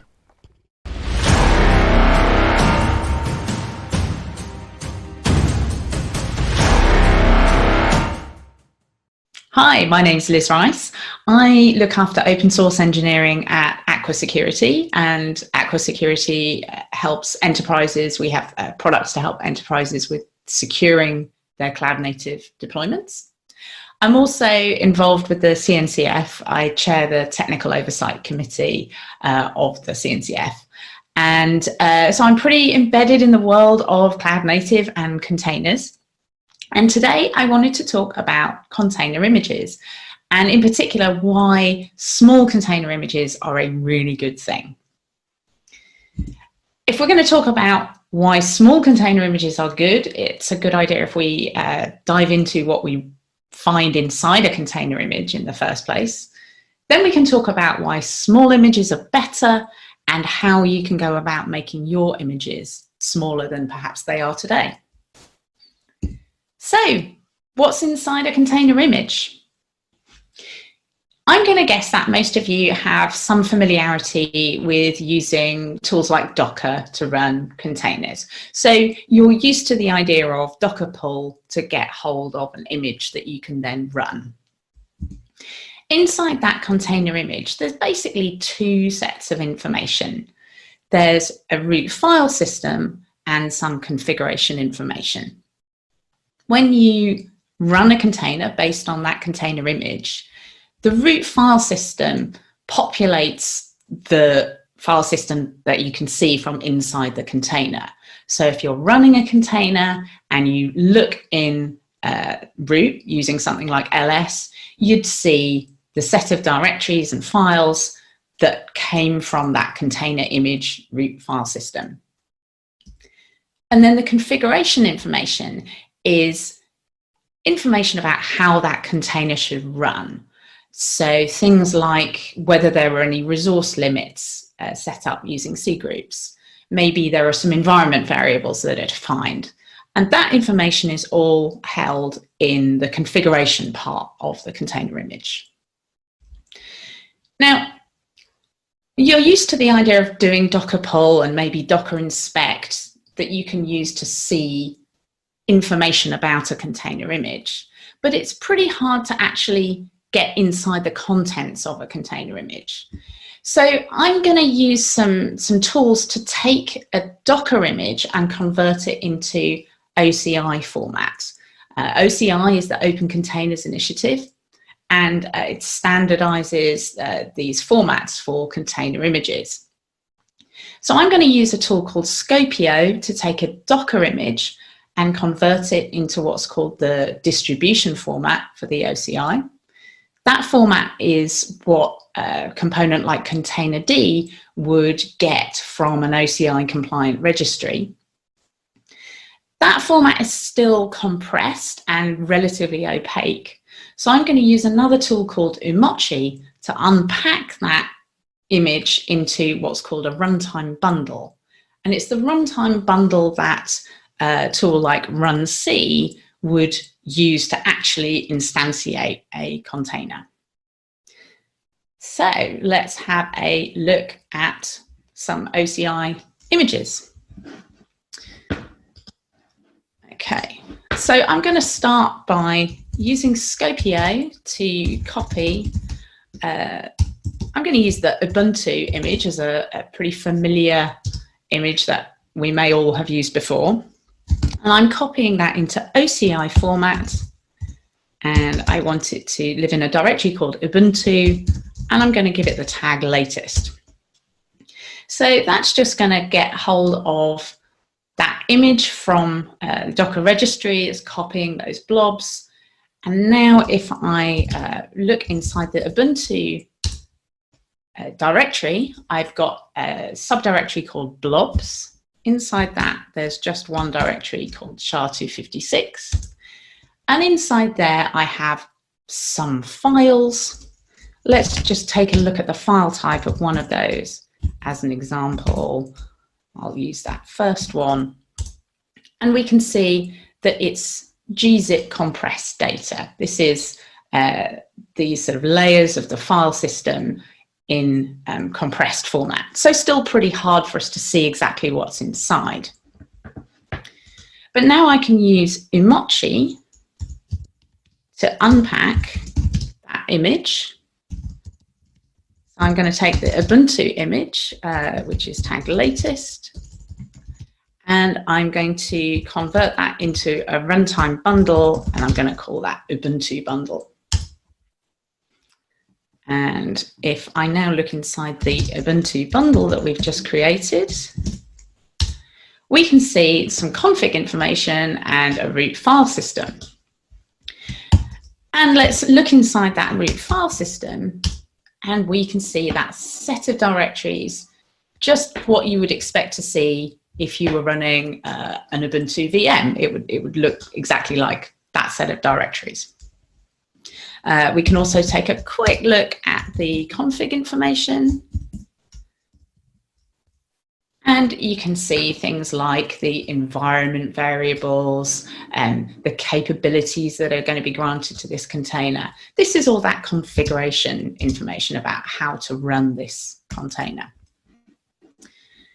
So let's use runc to actually instantiate this container. So I'm going to go into that directory, and I'll use runc to run this this container, and I could run, let's say, bash.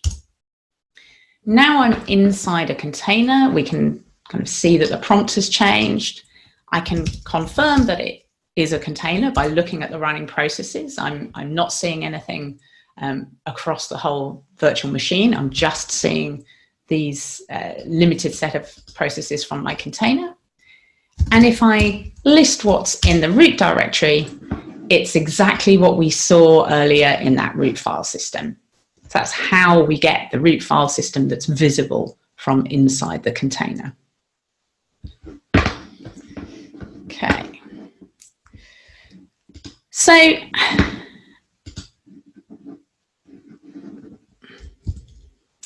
switch back to my slides.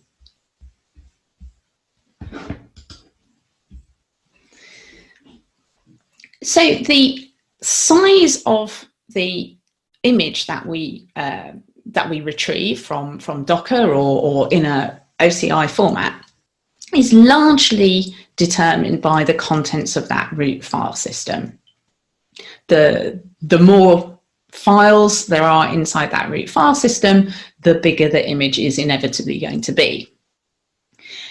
Taking a few examples, that Ubuntu image that we just used is around 74 megabytes. That's quite a substantial image. I'm sure many of you will have come across the Alpine Linux distribution, which is designed to be smaller. It's actually less than 10% the size of Ubuntu. And if we use those as base images for applications, it makes a real difference to the size of those application container images. Nginx, based on Debian, is like 127 megabytes. The version based on Alpine is around a fifth of the size. So that can make a real difference to what the size of the image that we need to move around. So why do I care? What's so good about having small images? One really important aspect of this is performance. We need to pull that image from a registry to the machine where it's going to run. That involves network transfer. The laws of physics determine that it will take a finite amount of time to move data from the registry to where it's going to run, and it will take longer if the image is large. Bear in mind that you might have to do that over and over again. If you've got a cluster of machines that you're running containers on, that image could be required on any one of those nodes, perhaps all of those nodes, and that's data transfer every time you need to pull that image. While we're on the topic of pulling images, in Kubernetes, it's a good policy to use image pull policy set to always. That ensures that you always have the latest version, whatever node you're running on. So the size of an image really makes a huge difference to the performance, the speed with which we can get that image onto the machine it's needed on. But there's also a security implication for the size of an image has implications on security. It's basically two possibilities for insecure container images. One possibility is that there's something insecure about the configuration. Now, I'm actually going to not really talk about that today because all that configuration information can be overridden at runtime. So anything that you find insecure about the configuration of an image, you can deal with by overriding it at runtime. The other possible security flaw in a container image is that perhaps it contains some insecurities within the files in that root file system. In particular, are there any known exploitable vulnerabilities? Typically, we find these vulnerabilities using a vulnerability scanner for container images. So one scanner is Trivy that my team actually build and maintain. There are other scanners available. And what they're really all doing is looking at the packages installed into the file system of a container image and comparing it against a database of known vulnerabilities. Some of these vulnerabilities are really famous. Sometimes they get logos, they get names like Shellshock and Heartbleed. And if you're running with a critical vulnerability like that, it is kind of an open door for an attacker. So you really want to make sure you're not running with vulnerabilities. Now, it's kind of a statistical truism that the less code you have, the less complex it is, and therefore the less likely it is to have vulnerabilities, whether they're known or not known yet. It also sort of stands to reason that the more packages you have installed in an image, the more likely it is that one of those packages has a known vulnerability. So also bear in mind that vulnerabilities get found, in existing code. they can be found in code that was written a decade ago. So you should be scanning your images on a regular basis to find these vulnerabilities. And the smaller the images, the fewer packages it contains, the less code it contains, the less the likelihood is that it includes some of these vulnerabilities. So statistically speaking, the smaller your image is, the less likely it is to have known vulnerabilities, or even vulnerabilities that haven't been uncovered yet. So smaller images are better from a security point of view, and they're better from a performance point of view because of the speed of transferring those images. What kind of things do you perhaps have in your container images today that maybe you don't really need to be there? So one thing that we maybe don't see so often but could be in container images today is an SSH server. There's no reason to have an SSH server on a container or in a container image. You can always get into container using tools like Docker exec or kubectl exec. So there's no particular reason to have SSH running inside a container. I would actually advise not to be execing into your containers on anything other than a very unusual basis. Really, you should be treating your containers as immutable. If you need to change something about a container, you should rebuild the image and redeploy new versions of those containers. So treat your containers as immutable. Don't be execing into them and changing the contents of those running containers. Another thing that you probably don't need inside your containers is logging specific code. Containers are designed to take output that's written to standard out or standard err and write that to system-wide logging. So you don't need logging daemons running inside containers. Cron is another example of something you probably don't need. You may very well have jobs that you want to run on a scheduled basis that are containerized, but the cron aspect of that doesn't need to be inside the container. You can use your orchestrator to schedule the jobs and have them just run as a short running job at the appropriate schedule. And another thing that you maybe don't need inside a container is a package manager. I've just said that we should be treating our containers as immutable. So why would you want to be adding and removing packages inside those containers? Well, it can be very useful to be able to add packages at build time. I hope you're not doing it at runtime. So maybe we need a packager inside the container during that build step.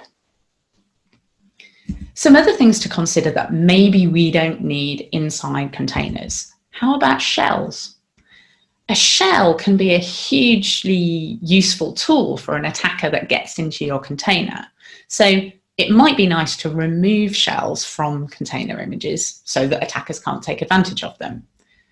But depending on your application, you might need a shell. It's totally legitimate to have shell scripts running inside containers. So removing the shell might be a step too far, depending on your application. If you do remove a shell from a container image, bear in mind that you need to define the entry point and the command in the non-shell format. Otherwise, you would have a dependency on that shell. And then how about the packages that are installed into container images?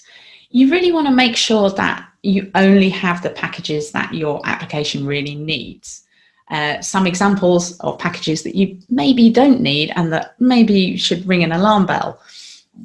I would question why you need curl in a container image if you're going to treat that container as immutable.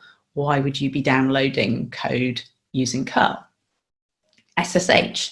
Again, no real reason to be SSHing either to or from a container in most circumstances. And then finally, how about executable utilities? Do you really need your container to be able to list its own contents or change the permissions inside a running container? Maybe you don't really need that code at all for your application. That said, if you're using a container image based on Alpine, Alpine is itself based on BusyBox, and BusyBox has essentially just one executable symbolically linked for all of these, the binaries like ls that exist in /bin. Okay, so we've seen a whole set of things that probably don't need to exist in your container images, or might not need to exist in your images depending on your application. Seems like it might be pretty painful to actually go through all your container images and remove these different items sort of individually. So what's a more practical way of making images smaller? One option is a tool called Docker Slim, and this is it inspects your image, removes the unused files that it figures out aren't really needed in that image, and creates a smaller, slim version of that image. However, Docker Slim removes package information, and the package information is really what the vulnerability scanner needs to see what packages are installed, and therefore whether or not those packages have vulnerabilities. So let's take a look at Docker Slim in action. So I need to exit out of that container I was running before and go back to the previous directory. So I can run Docker Slim in interactive mode, and I'm going to build based on targets. Let's take Nginx. We'll take the latest version of Nginx, and we will create a slim version of Nginx. And this will just take a few seconds to investigate what's inside Nginx and figure out what files and packages can be removed. Okay, and once that's finished, I can exit.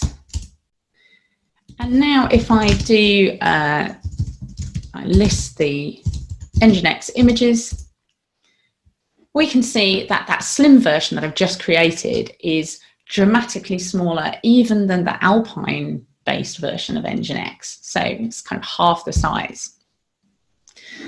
So that seems pretty pretty good, pretty encouraging. Now, let me show you what I meant about removing the package information. So if I run the original version of Nginx, I'll just run Nginx, and I'm going to list the packages that are installed. So it has the apt package manager inside that image, and we can see there's dozens of packages that apt finds inside that original pre-slimmed version of Nginx. If I try to do the same thing on the slim version,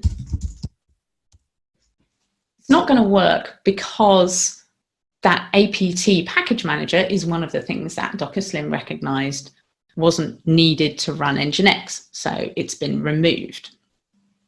That doesn't necessarily mean that all the packages have been removed, just that the package manager has been removed. Now, the package information exists inside var_lib_d package. So if I go to the original one and I list what's inside there, var_lib package, we can see some directories, there's information there like status.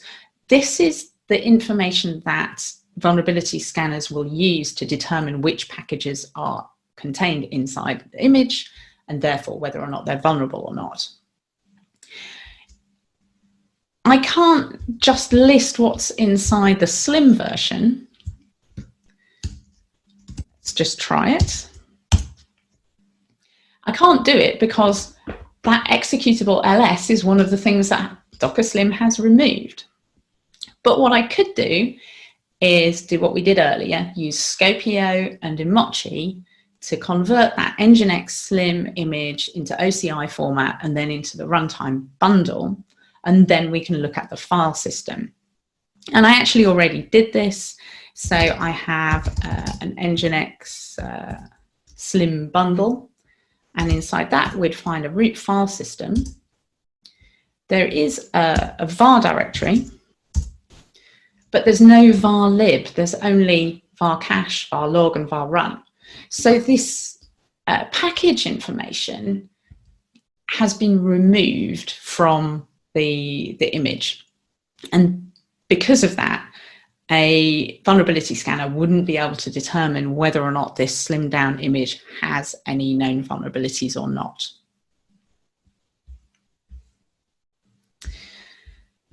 All right.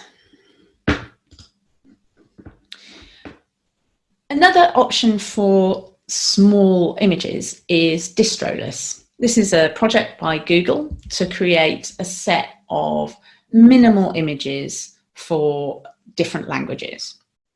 They take Debian images, they remove unnecessary binaries, they remove the package manager. They don't remove packages, and also they don't remove all of those var libd package information. So because it leaves that information in place, Distroless images can be scanned by at least certain vulnerability scanners. And what the Distroless project recommend is using these Distroless versions of images as the final stage in a multi-stage build.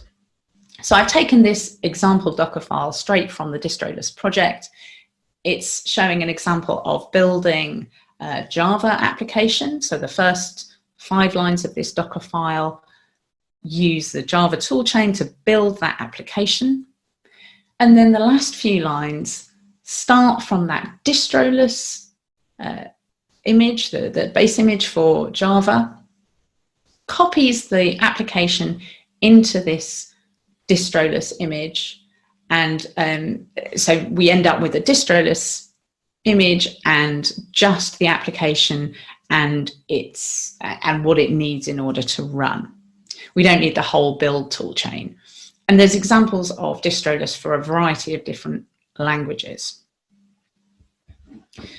Again, we can take a look at the contents of Distroless image. So I have also used Scopio and Emoji to unpack Distroless image. So let's have a look at inside that. This is the Java bundle. If I look inside the root file system here, we can actually see there is var libd package information.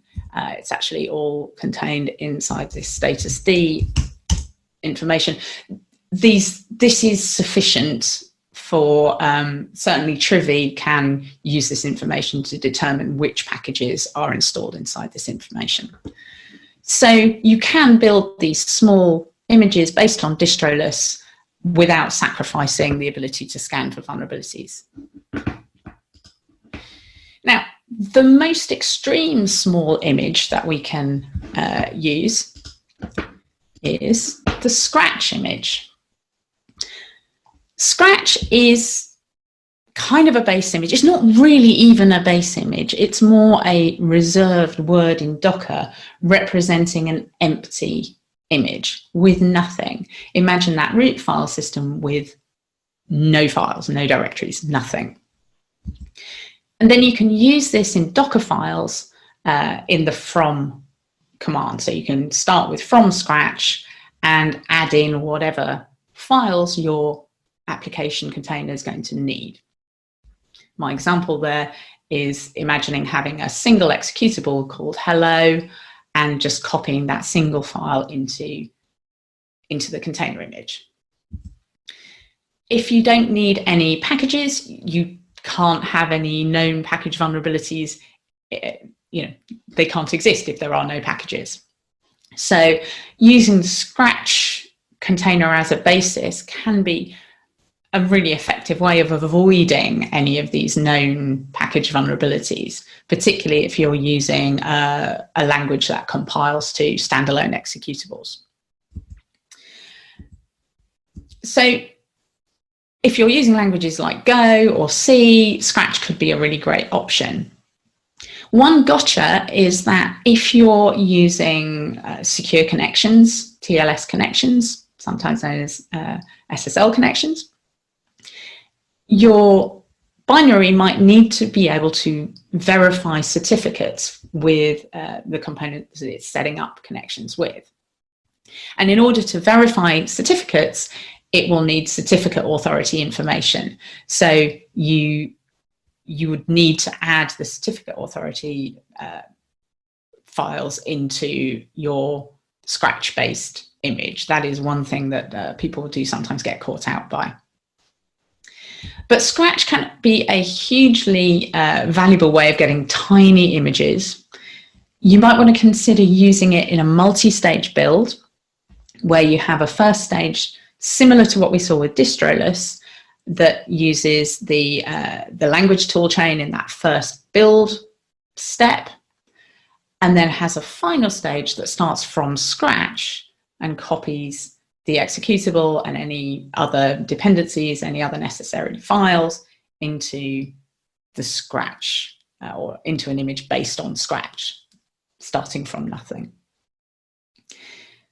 So Scratch is probably the ultimate way of making the smallest possible container image for your application.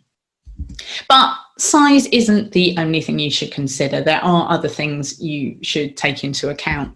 In particular, you don't want to be going for the smallest possible container image at the cost of making it hard for developers to use those images. You want to know that if you're using a small base image, that it is well maintained.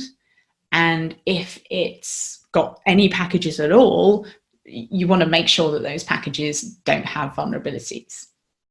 So do bear in mind that that base image contains code and that code can be vulnerable. You need to be able to scan that base image. So my recommendation is there isn't just one possible route for building small container images. Your best options depend quite significantly on your application language. For binary languages or compiled languages that compile into standalone binaries, Scratch could be a good option.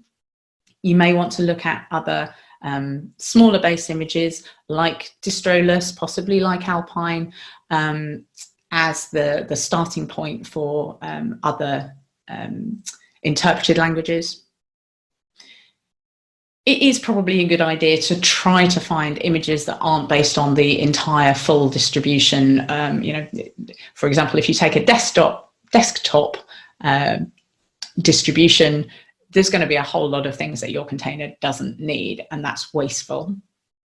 So start from small and appropriate base images for your application and for your language.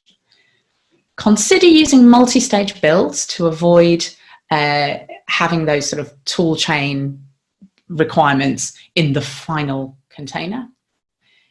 And do make sure that whatever base image you're using, make sure that your vulnerability scanner supports it, knows how to interpret the package information inside it, and can let you know about any significant vulnerabilities in any packages. So I hope that's given you some insight into container images and their contents and how to make small but relatively secure. I'm never going to say they are completely secure because new vulnerabilities get discovered all the time, but hopefully those are helpful tips for making smaller, usable, pragmatic images. If you want to get more information about best practices for building secure container images, there is additional information on that in my book, which recently came out, published by O'Reilly, about container security. If you go to containersecurity.tech, from there you will find a link to the Aqua Security site where Aqua have sponsored the book, and you can get a free electronic copy for the price of your contact details. So yeah, do download the book, and if you want to dive into more information about building secure container images and other aspects of container security. Thank you very much.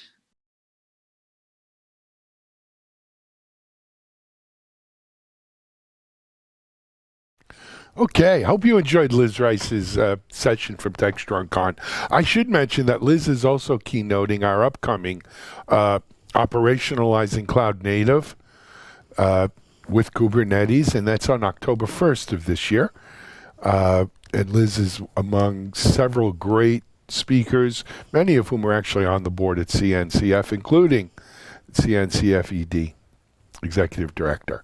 So check that out. You can get to it off of devops.com or Container Journal. Let me quickly, speaking of devops.com and Container Journal, jump into today's news, which are headlines from around the media ops community sites. For devops.com, we have Shifting Left with DevSecOps. ESG report exposes difficulties. Well, you know, my answer to that is no one promised you a rose garden. Security is never easy, and you should expect difficulties, but it's not a reason to give up on it.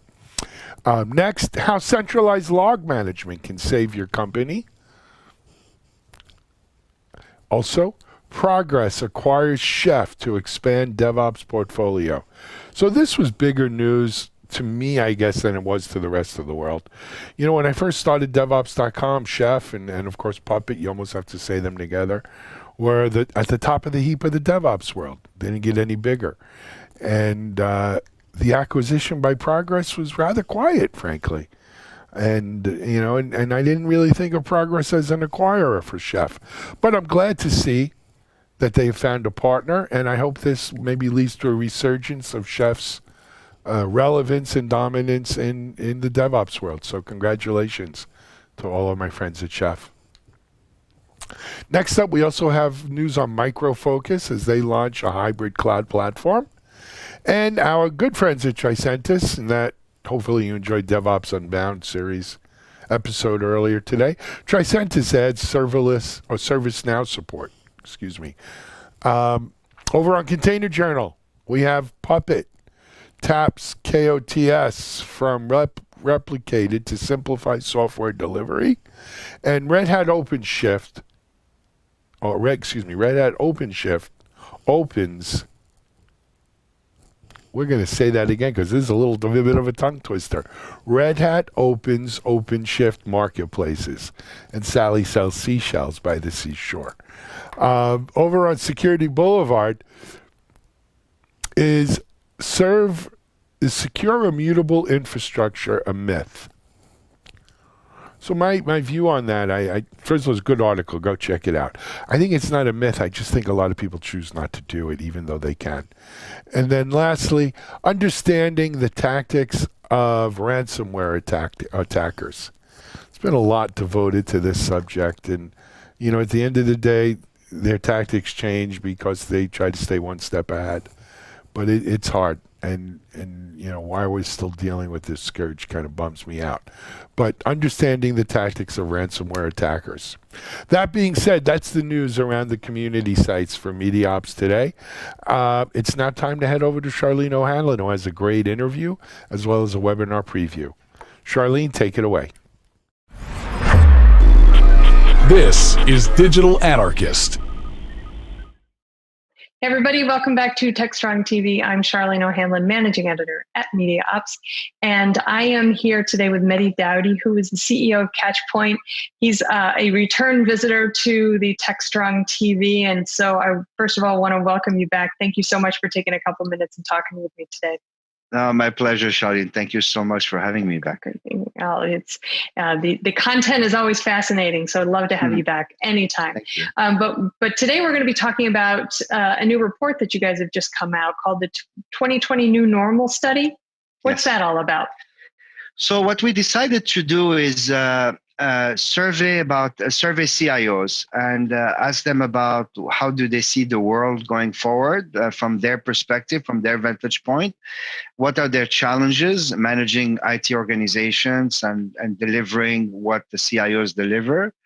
And also try to understand a little bit how they're thinking about this work from home going forward. So that's what we did, and we surveyed about 200 CIOs or equivalents of companies that have more than 1,000 employees, and also enterprise managers that also had to work from home full time during COVID. So about 400 people surveyed throughout the U.S. Across different industries, but large organizations. All right. And what's the state of the world according to the CIOs? They think that work from home is here to stay? Yes, I think so. So based on our findings, or their responses, I should say, is this work from home is going to stay even after the pandemic is gone, even after vaccines are delivered and whatnot, by about 27% higher than before. And so the majority of them are working and getting ready that a large part of their workforce is going to be remote going forward or distributed going forward. So that was very, very shocking to see. Yeah, well, that surprises me because, I imagine that, obviously there are some implications attached to a total remote workforce. Obviously there are organizations out there that are completely remote, and they've done a great job of being remote and being successful at it. But so many companies have been kind of forced into this new paradigm, and so there's going to be quite a few growing pains associated with it. So are they looking at all remote all the time, or are they looking at it as remote work is here to stay, but it's not going to be our total business model? It's going to be kind of more of a hybrid environment. So one of the statistics was like, we asked them how much of your workforce was remote before. They still had to have people on the ground, whether it's an airport or an airline or whatnot, right? So you still have people that cannot work from home, and it's a luxury to some degree, right? But what they're predicting is the work from home is going to go up by 27% from the 33% that was there before. So they're hearing it from their employees that they're not going to come back. I mean, when we do the surveys with our own employees, we're seeing the same thing. Some people want to come back. Some people want to come back, but only one day a week at the office. And that leads to certain questions. What does the office of the future looks like? And what's the purpose of the office? Right. Going forward. Yeah. And then the challenges, which is like, how do we keep delivering either customer experience and making sure that whatever a company does it really well? And now the other challenge for CIOs is, how do you make sure that this remote organization, this distributed employee organization, has a first-class experience as an employee, whether you're in Montana or Boca Raton or Los Angeles or New York or in the middle of, anywhere. If you're going to be a productive member of this organization, you don't want technology to hinder that productivity. So how do you deal with that? Right. Well, obviously, organizations that had a pretty good handle on remote work before fared better, or are faring better, I should say. And I'm sure the results of your study kind of meted that out. But there were, I'm sure, some organizations that really did kind of take a hit in the areas of productivity and just growing their company during the time of the pandemic, and so what did the survey show in that respect? Yeah, no, that's a very good question. So we, based on the survey, we categorized the type of companies into three buckets: a top tier, middle tier, and the bottom tier. And the top tier are the companies that performed extremely well no matter what. Even with COVID, their revenue didn't decrease, their employee morale didn't decrease. They literally aced every KPI on that side. And then obviously on the bottom side is the ones that didn't perform very well at all. So the top tier companies literally increased their revenue by 2.5 times, their profit by 2.5 times, and the employee satisfaction by 2.1 times during the pandemic compared to the bottom tier companies, right? So these are the companies that were prepared. They had the tools, they had the systems, they had the culture to be able to handle this distribution, this sudden distribution of your workforce, and the pandemic didn't hurt them at all. And even from an IT perspective, because obviously we focused a lot on the IT side, we asked them questions like, "What keeps you awake at night?" Those kind of things. Even the companies, the top tier companies, had more reliability by a factor of 2 compared to the bottom tier companies. They had 1.5 times better network reliability and better cybersecurity posture than the ones that were at the bottom.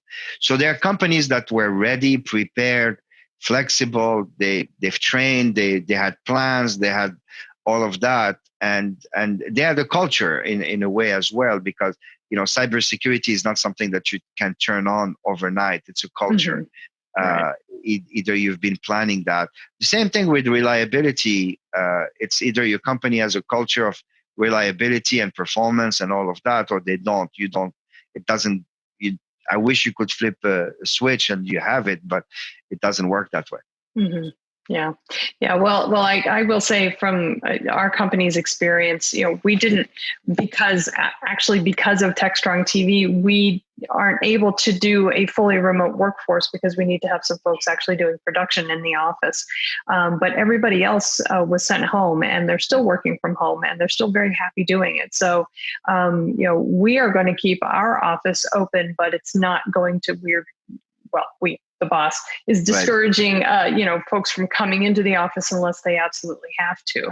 So I fully expect a lot of organizations to kind of have that model, but I would also posit that there are some organizations where the boss, quote unquote, really wants employees back in the office. And so at some point, even though right now they may be kind of gung-ho for enabling or allowing their employees to work remotely, at some point it's going to get old and they're going to want the employees back in the office.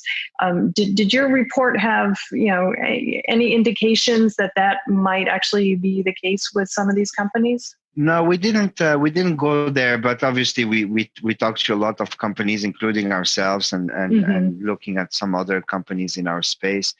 The longer this lasts, this work from home, it becomes a norm, right? So the longer people don't have to commute 2 hours each way to go to the office, is going to become normal. They're going to enjoy. I mean, I enjoy having breakfast and dinner with my kids that I never used to have. So it's going to be very hard to take that away. And if I feel that way, I cannot say something and do something else with my employees. And so again, for companies that can afford, because again, not everybody can, but for companies that can afford to have a remote workforce, I think I don't think we're going to force people back in an office. As much as an office, you have that culture, you have the social interactions. I mean, we miss a lot of those things, and Zoom cannot replace all of that, no matter how much we try. But I think the office of the future is going to be more about why do we need to get to be together? It's really about brainstorming, sharing, all of that. Do you have to be in the office 5 days a week to do that? Between 9 and 5 kind of thing. And also what we're seeing, and at Catchpoint or other places, is our employee productivity has been higher than ever.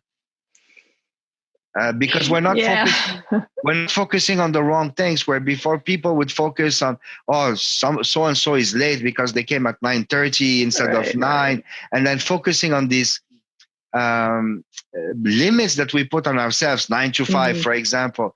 Well, now we focus on outcomes, right? The outcome is Charlene had to do X. I don't care when Charlene does it, as long as it gets done by a deadline. She can do it at 10 p.m. at night after reading a story to her kids. It doesn't matter. So that is profoundly changing how companies work and think.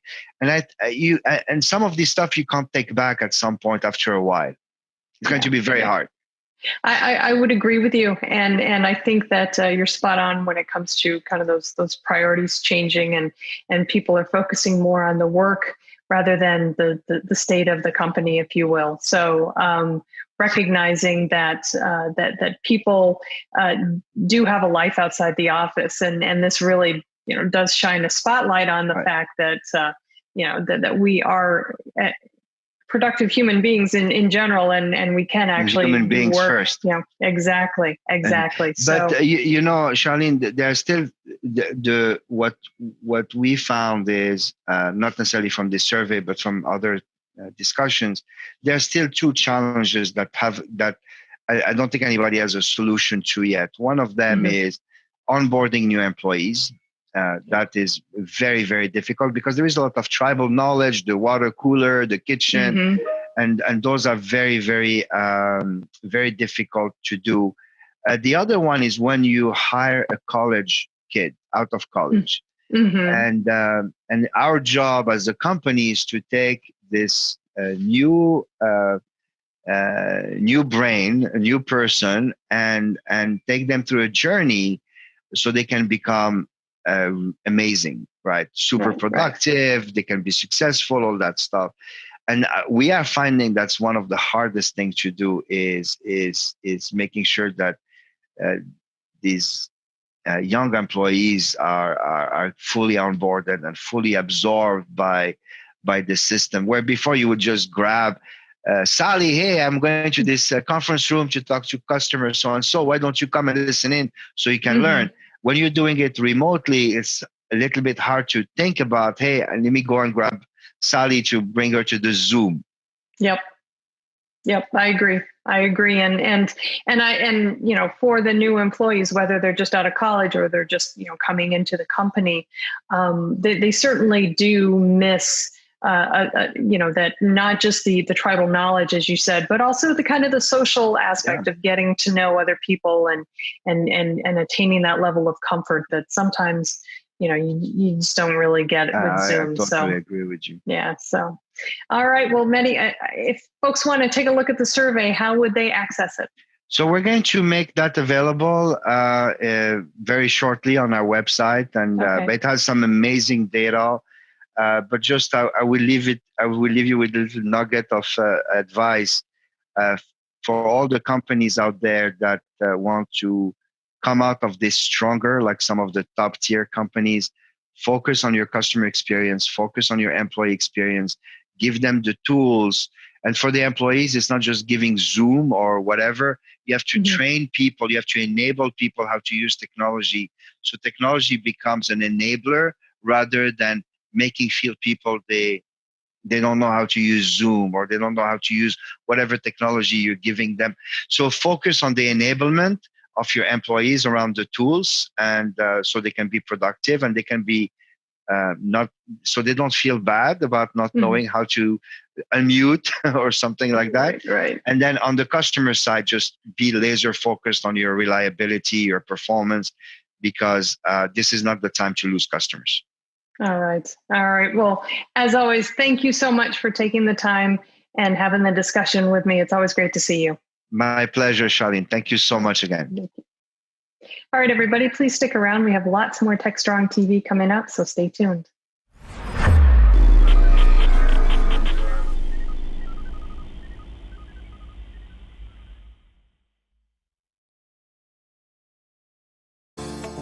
Disruption is occurring across every aspect of IT. Open source, cloud services, DevOps, and cloud-native software architectures are democratizing IT and radically transforming how business is done. The old ways of creating software and doing IT are being replaced with agile, flexible, faster, and cheaper methods, benefiting vendors and users alike. Accelerated Strategies Group is out to democratize access of industry expertise and knowledge. We use our expertise and experience to offer insightful, intelligent, useful information in a variety of formats relevant to the IT community, digital events, videos, reports, assessments, workshops, and implementation projects with tech vendors, IT organizations, and business leaders. We widely and openly share our work products, often for free. Analyst reports these days aren't worth more than a graph or chart that tells a story or illustrates a market trend. We work with developers, DevOps teams, cloud architects, security engineers, and transformation leaders most every day, creating and implementing transformational strategies and technologies. We're not just thinkers, we're also doers. Thursday. This is Charlene O'Hanlon, Managing Editor at Media Ops, and I'm here now with the Thursday webinars preview.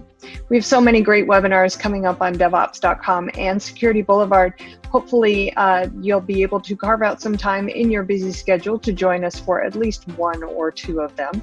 Without further ado, let's go ahead and take a look at 3 of the webinars we have coming up next week on Devops.com.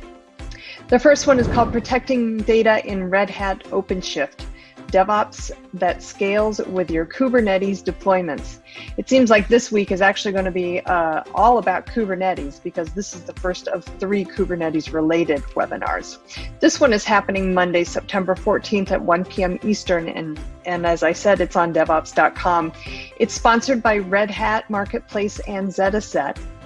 And the webinar is going to focus on the role of containers as an essential component of DevOps and the OpenShift Kubernetes container platform for orchestration within these environments. And basically, the folks at Zetaset and Red Hat are going to talk about how Zetaset can provide the compliant solutions with real-time data protection for Red Hat OpenShift. So it's a great story if you're interested in learning more about Red Hat OpenShift and Zetaset and how the two can work together to lock down those container Kubernetes environments. The next webinar we have coming up is happening Tuesday, September 15th at 3 p.m. Eastern. Also on devops.com. This one is sponsored by Fairwinds, and it's called Kubernetes, What to Monitor and When. This one is all about Kubernetes and monitoring. Kubernetes monitoring challenges, what to monitor, how to monitor cluster workloads, what tools you can use to help, including open source tools, which is always very, very well received by the community at large. So if you have had any issues with Kubernetes and monitoring, this is absolutely the webinar you should attend. Again, this is happening Tuesday, September 15th at 3 p.m. Eastern on devops.com. Now, the last webinar I want to let you know about is called All the Ops. Data Ops with GitOps for streaming data on Kafka and Kubernetes. This one is sponsored by Lenses.io, and it is happening Wednesday, September 16th at 11 a.m. Eastern. In this webinar, we're going to be covering things such as enhancing the productivity of Kafka and Kubernetes streams with data ops, enabling enterprise adoption and scaling, and how to govern and secure your stream. Good stuff for the Kubernetes and Kafka crowd, so definitely check it out if you consider yourself to be a member of that crowd. All right, as always, we have so many great webinars, so you can always check the websites for both upcoming and on-demand webinars on devops.com and Security Boulevard, and also on Container Journal. You can always just go to the sites, go to devops.com/webinars, look in the on-demand and upcoming sections. Same with Container Journal, it's containerjournal.com/webinars, and Security Boulevard, which is securityboulevard.com/webinars. I will be back on Monday for the next edition of the webinars preview. So until then, please enjoy your weekend and stay safe. Thanks, Charlene, and thanks for a great webinar preview as well. Next up, it's the Analyst Corner with Mitch. It's Mitchell Ashley, CEO, founder of Accelerated Strategies Group. And Mitchell's going to talk a little bit today about cloud and mainframes, as well as an interview with Jeff Charrington. Mitchell, over to you.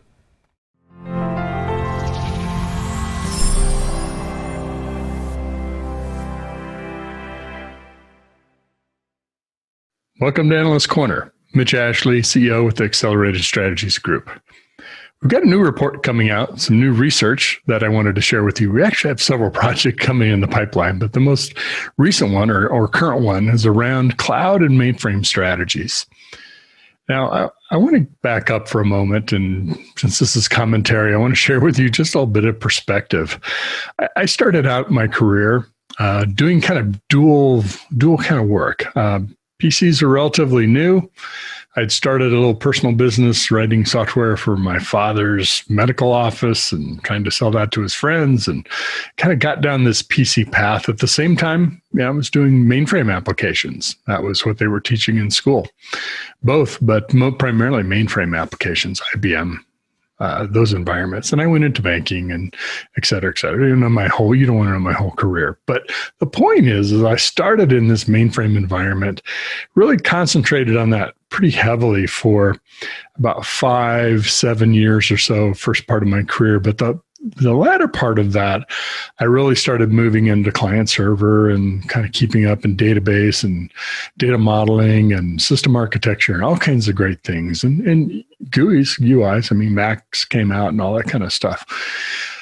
So it was, I've had this sort of dual experience until at one point I stopped doing mainframe applications. And that happened pretty much, I was building, interface layers to mainframe apps in the early 90s. And after that, I hadn't done a lot with mainframes. I kind of thought that was in my past. I said, that's legacy stuff. I'm working on client server. Now I'm working on cloud applications. I'm doing network security, all this really interesting stuff. Things have evolved. They moved on.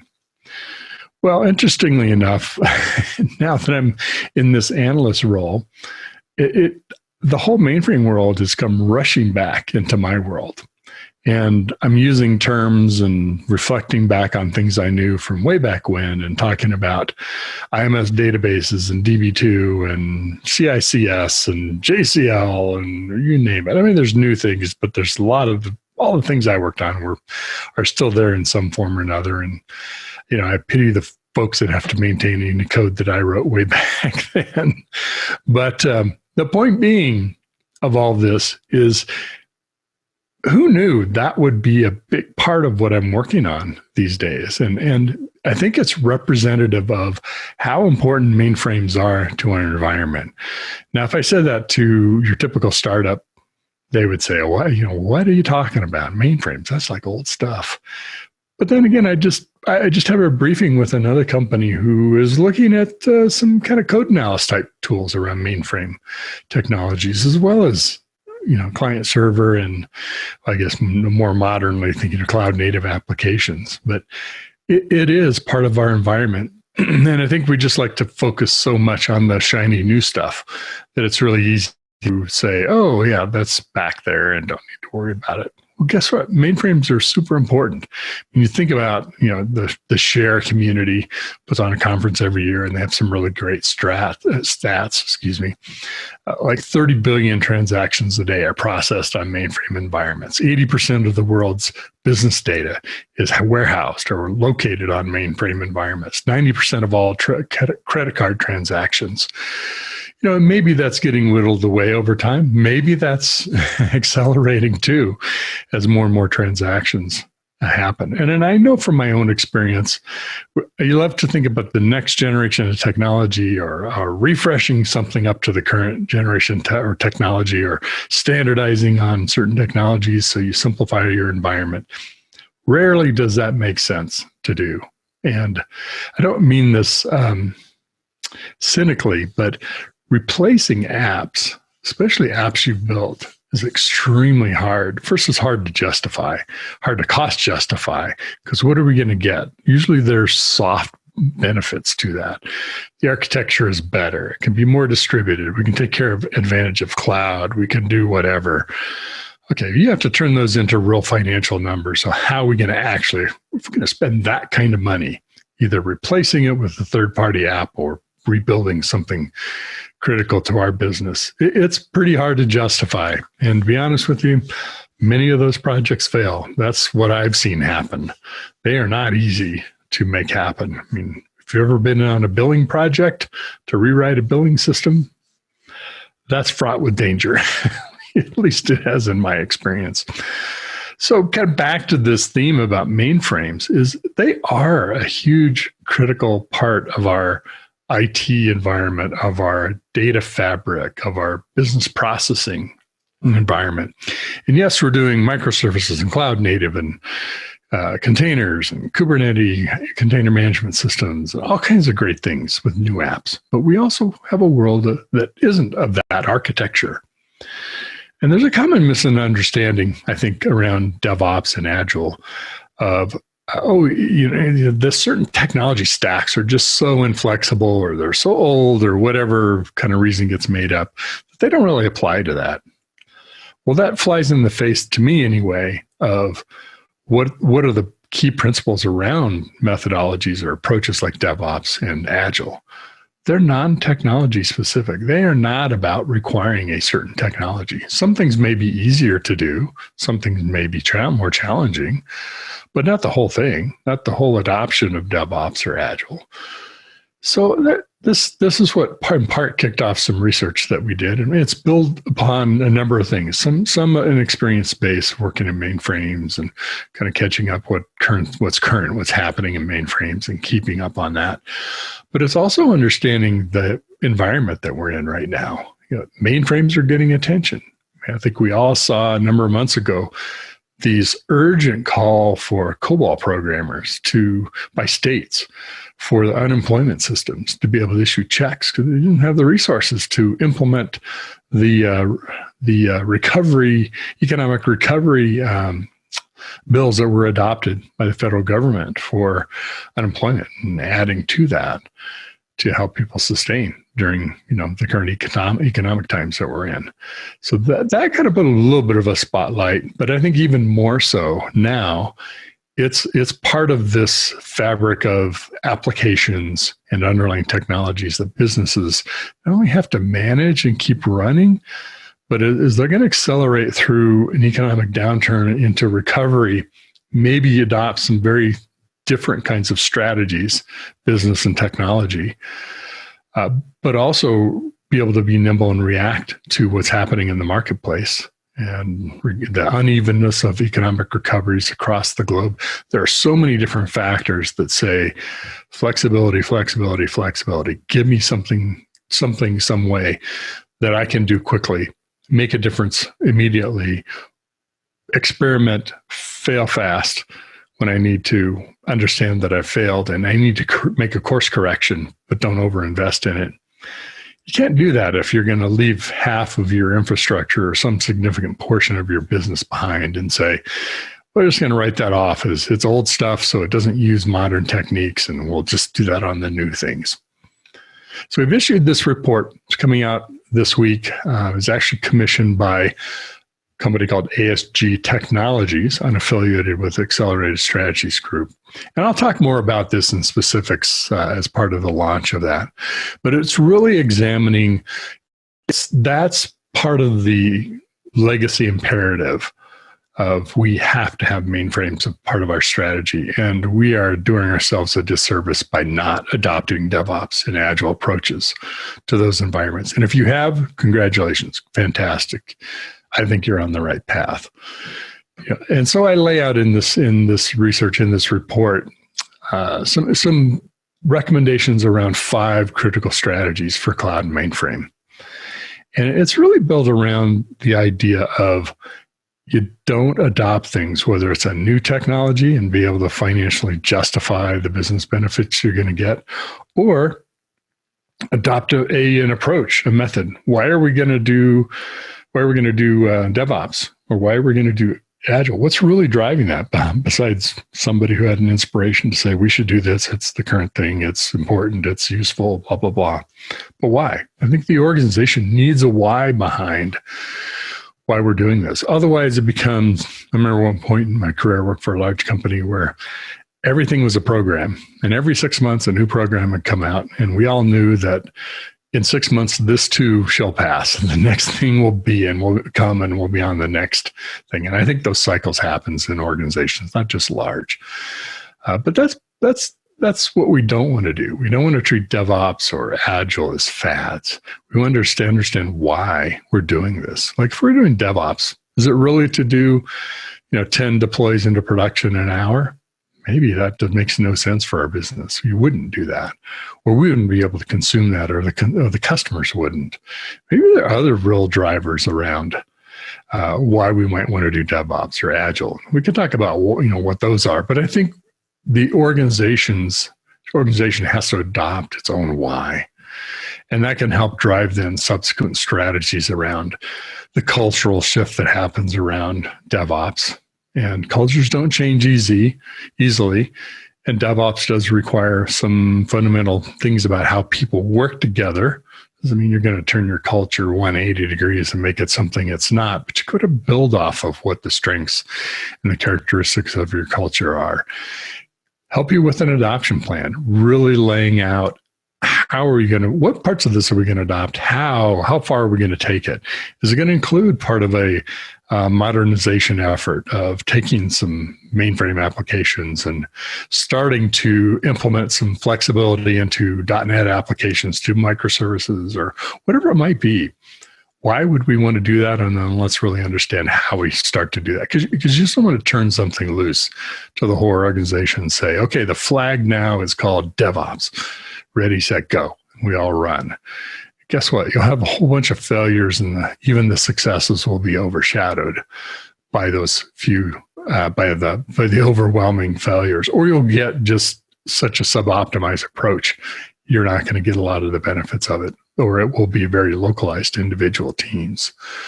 So in this report, I talk about some of the strategies around adoption and measurement. They say, you measure what matters. What matters is what you measure, which I think is very true. I mean, if you're going to spend the time to measure, you're doing it because you're going to look at those numbers and you're going to do something about it. And if you're in any kind of a data-driven organization or want to be, that's what's going to drive a lot of things. What's investments, decisions, strategies, shifts that you may be making, analysis for all kinds of options that can potentially help your business. And last but not least, that I built into this is some of the concepts around continuous improvement. I was fortunate to have training in total quality management, fit discipline learning organization. Peter Senge from, I think it was, I can't remember which university he was from now. It's been a while ago. Around really building in some of the concepts that later showed up in DevOps, coming out of the manufacturing world. Those same things, of course, with Deming, came out of Toyota and other manufacturing environments. Six Sigma, many people don't know that. If you're steeped in that, you probably know this, but that's another term for manufacturing. Sigma is how many, each Sigma is how many standard deviations away from the measurement, that's the norm that we are going to allow, going to consider, good quality. And that's what you strive for is, really you're refining it that far down so that you're really controlling or managing quality. So a lot of these things are steeped in the manufacturing environment. And it's been so helpful to all of us who aren't in manufacturing. And this idea of continuous improvement is really got to be built into the fabric of how you're adopting new approaches like DevOps and how you're applying that to mainframe environments, how you're applying it to cloud, your new cloud native applications, all of it. And those are things that can be shared and learned from across the organization. If you go back and read Peter Senge, he's really talking about how it isn't just about continuous improvement and making it a local phenomena to a team of 6 or 10 or 100 people. It's really, how do you share that knowledge? And I don't want to say institutionalize. That sounds like either getting locked up and never shared, but you want to make that learning part of the fabric of the organization. So if there have been some really great discoveries by a team or some fail-fast strategies that we had to adopt and live by because of some really challenging conditions, whatever those learnings are, that's part of being this learning organization. So it takes the same kind of culture you need for a DevOps team. It takes sharing. It takes collaboration. It takes executing, but also applying some reflection upon what you've been doing and looking for areas to improve, but also assessing how you've done. and where things could have gone better. So there's all kinds of great resources around continuous improvement. So to kind of wrap this up, I think that if you really have to respond to a challenging situation, and I don't know of a more challenging situation than our current economic conditions. I know some people are doing real well. Many folks, having to adapt and apply multiple strategies, or at least scenario planning, and then adapt to the situation at hand, as well as make strategic investments at the same time. Investing in DevOps across the organization, inclusive of mainframe applications, cloud native applications, could be other parts of, we talk about agile business practices. Maybe there's a DevOps business practices. I think there is. It's kind of influencing us that way too.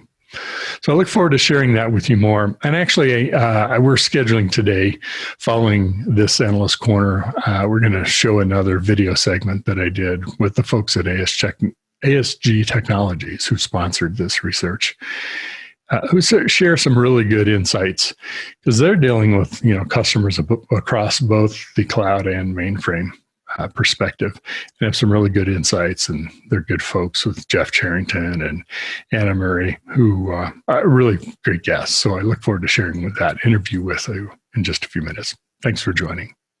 Hiring great DevOps and cyber talent is a huge challenge for technical teams. Cloud transformation is driving demand higher. You've tried doing it yourself.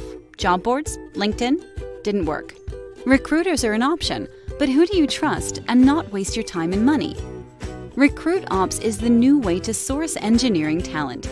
From MediaOps, the people behind DevOps.com, Security Boulevard, Container Journal, and more. We sit right in the middle of the hottest positions in Dev, Sec, and Ops, and the brightest minds in the field. If you're looking for a great position or the talent to fill it, we can help you. Trust us, risk-free.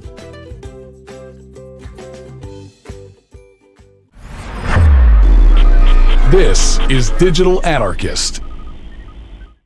Hi, I'm joined by a couple of special people, some folks that I really enjoy working with from ASG Technologies, different than ASG that I work with. So I'm joined today by Jeff Charrington and Anna Murray. Thank you both for being here. Well, thank you very much, Mitch. I'm Jeff Charrington. I'm Vice President of Product Management for Systems with ASG Technologies.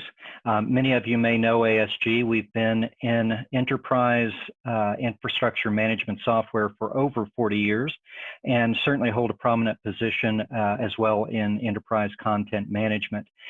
We're very keen to have the conversation today around how traditional infrastructure, meaning the mainframe, aligns with new DevOps initiatives in the enterprise.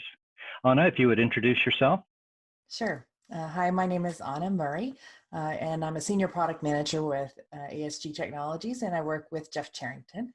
And I have extensive experience with automation across platforms and data centers, as well as agile transformation for teams. Excellent. Jeff was saying before we started that he used to work in radio. You can tell. Very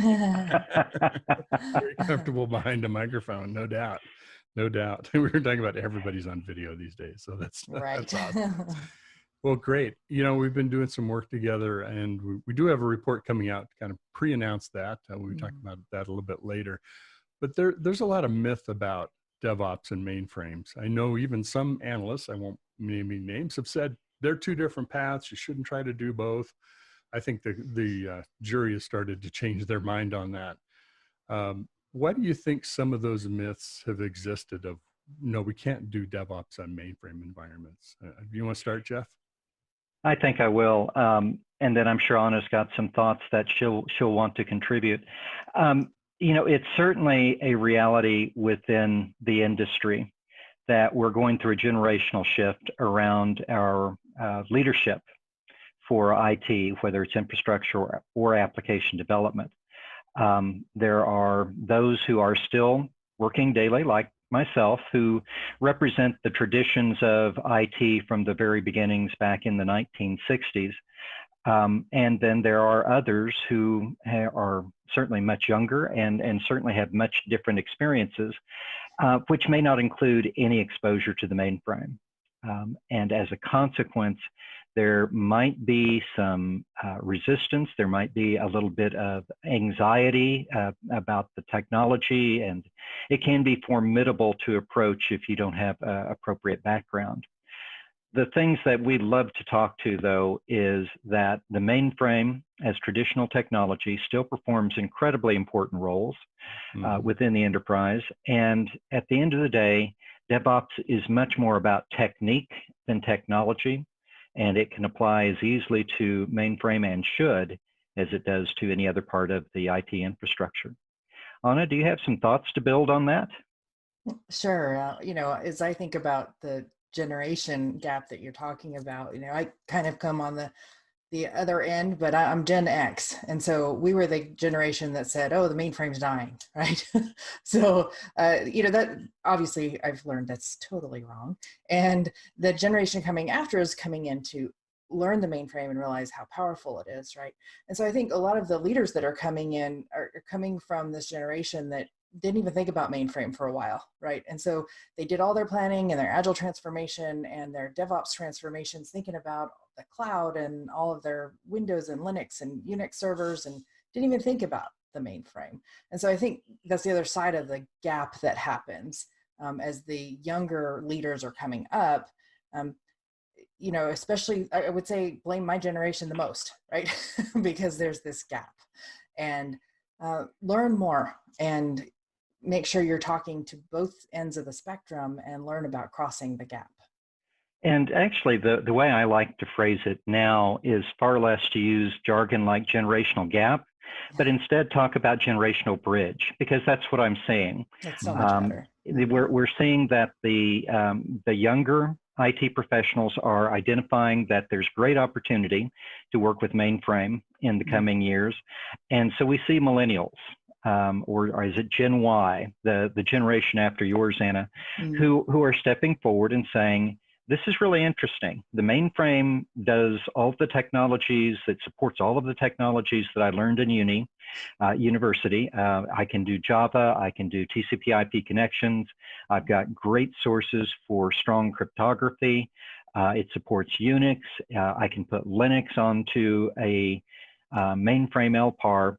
This is a good space to be in. And so more and more, we're seeing that the people we engage with are a mix of people that are my age with the white beard or the gray beard, and a mix of young, fresh faces that are really eager and really excited to get involved and who come predisposed to new techniques such as DevOps. You know, there's so many important things that both of you said. One is that in DevOps, there is no technology definition of what it applies to. And it's very easy to associate it with cloud native and maybe newer applications because that's where it's sort of grew up initially. But DevOps is really about how we create software, not what technology we use to create software.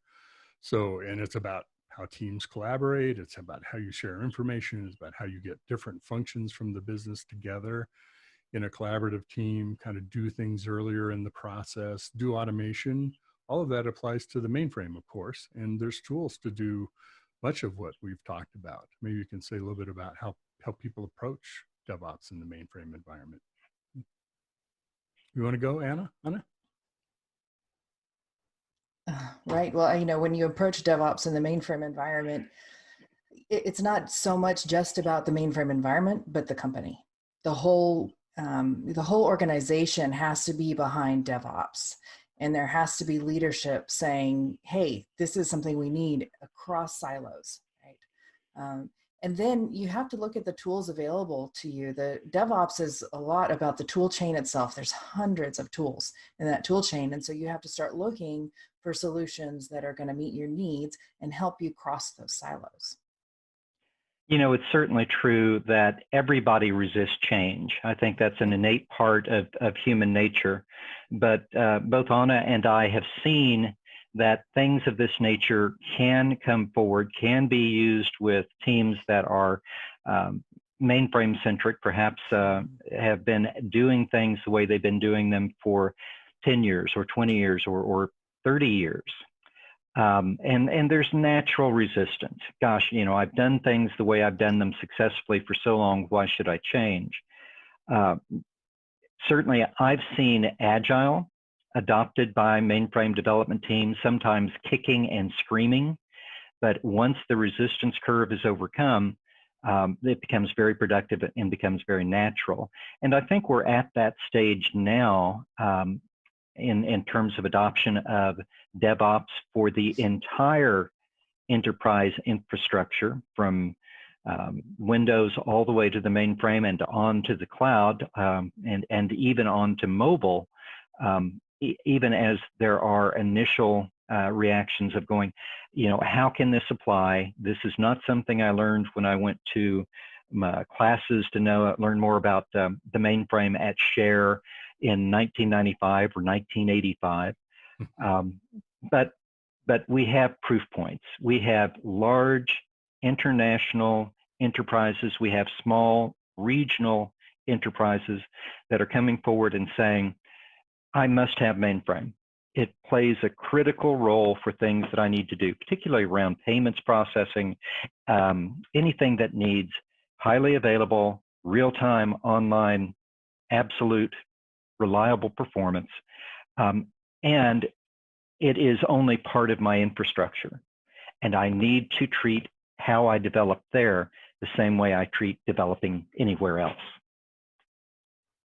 You're talking about also, so many apps are not just a mobile app, right? There's a whole back end to it. Oftentimes, sharing data, even talking transactions between multiple systems. One of those or multiple maybe mainframe applications. And if I step back for a minute and think about our current environment and how much things have accelerated in doing sort of these digital transformation, digital experiences for customers, organizations are looking to both strategically move quicker, but also be able to react opportunistically and sometimes, based on conditions. And it seems like that some of the flexibility with DevOps makes it easier to coordinate some of those activities across multiple applications. So if you do have to do 3 different releases to make up one new capability, that comes together much easier. It does. The thing that I always look to as I engage with anything around business is, to use an old phrase, why is the juice worth the squeeze? And while we talk about DevOps a lot because of its elegance, because of its collaboration, because of the ways in which it makes development easier, the real juice of the squeeze is time to market. The whole reason to consider DevOps is how can we get something we need to get in terms of new technology enablement to market quickly, more quickly than we did before, but not sacrifice quality. And that's what we see time and time again is we have something we need to get to market. I want to present new capabilities to my customers through an app on the phone because that's where people live their digital lives. But at the back end, it's dependent upon the mainframe for things such as account balances, customer statuses, an unending list of capabilities that still remain on the platform as the best place for that type of activity to occur. Mm-hmm. I'm thinking about just the recent experiences with reactions to COVID and contextless delivery. Product inventories are often something that's still on the mainframe, has been for a long time. And now, retail stores, as well as a lot of others, have to be able to maintain a really accurate enough inventory and also present that to the customers so they know what store can I go at to pick up whatever I'm looking at buying. I'm curious too, I know that ASG Technologies has some of your own products, your own technology around this idea of orchestration across platforms, because you work both mainframe and non-mainframe environments. Talk to us a little bit about how you approached coming up with that product and maybe a little bit about how it works, what it does. Sure, I'll jump in for a little bit here. You talk about orchestration, that's combining your tool chain, right? You've got all the little pieces of your DevOps tool chain, and you need to figure out how to connect all the dots and bring it together. And, ASG's been doing automation and orchestration for a long time, but we've changed our focus. into bringing in the development part of that tool chain, right? There's operations has been kind of a focus of automation for a long time. And now we have to pull in all of the development pieces that happen and the configuration management that happens and all of those.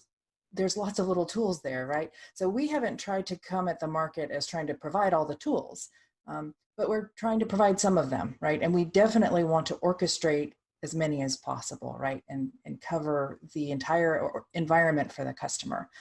On the mainframe, the most popular thing we've been working with recently is JCL management.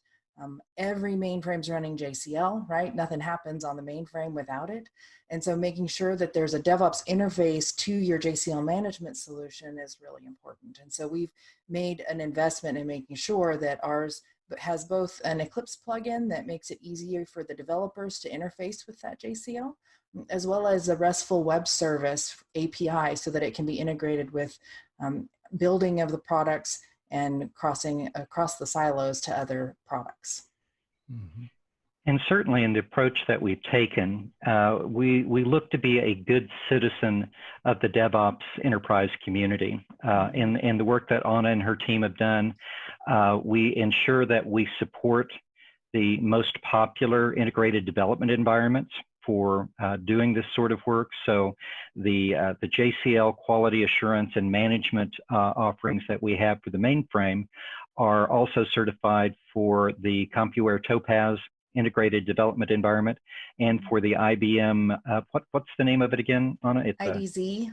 IDZ, what was the rational development environment, Yes. but now rebranded, as well as any other Eclipse compatible IDE that a customer may want to use. You know, it's interesting just thinking about all the number of the terms that you both used in just those last two comments. You know, mainframe 10 years ago, you wouldn't have been talking about, I don't think, RESTful, IDE, all the tools that we kind of think of as sort of in cloud applications. It's much of it is the same tool set, a lot of the same ideas, just working with integrating some other different tools that are specific to the mainframe environment. It is. And, you know, I certainly want to encourage those who are listening and watching, and particularly those who may be ASG customers now or are considering becoming ASG customers, to join us at our Worldwide Customer Conference, a virtual conference this year, Evolve, that will be occurring on October 6th and 7th. Because we will be making some significant announcements about extending support in this area, including opportunities for creating interfaces to mainframe applications that can extend all the way to mobile, if that's of use to a customer. We've got a lot of excitement coming into this. We have a lot of partners and customers who are going to be presenting, and there's a great deal of energy that we'll be putting forth around our DevOps support and DevOps enablement. And can folks sign up? How do they register to attend the virtual conference? Is that on your website? It's on our website. If you come to www.asg.com,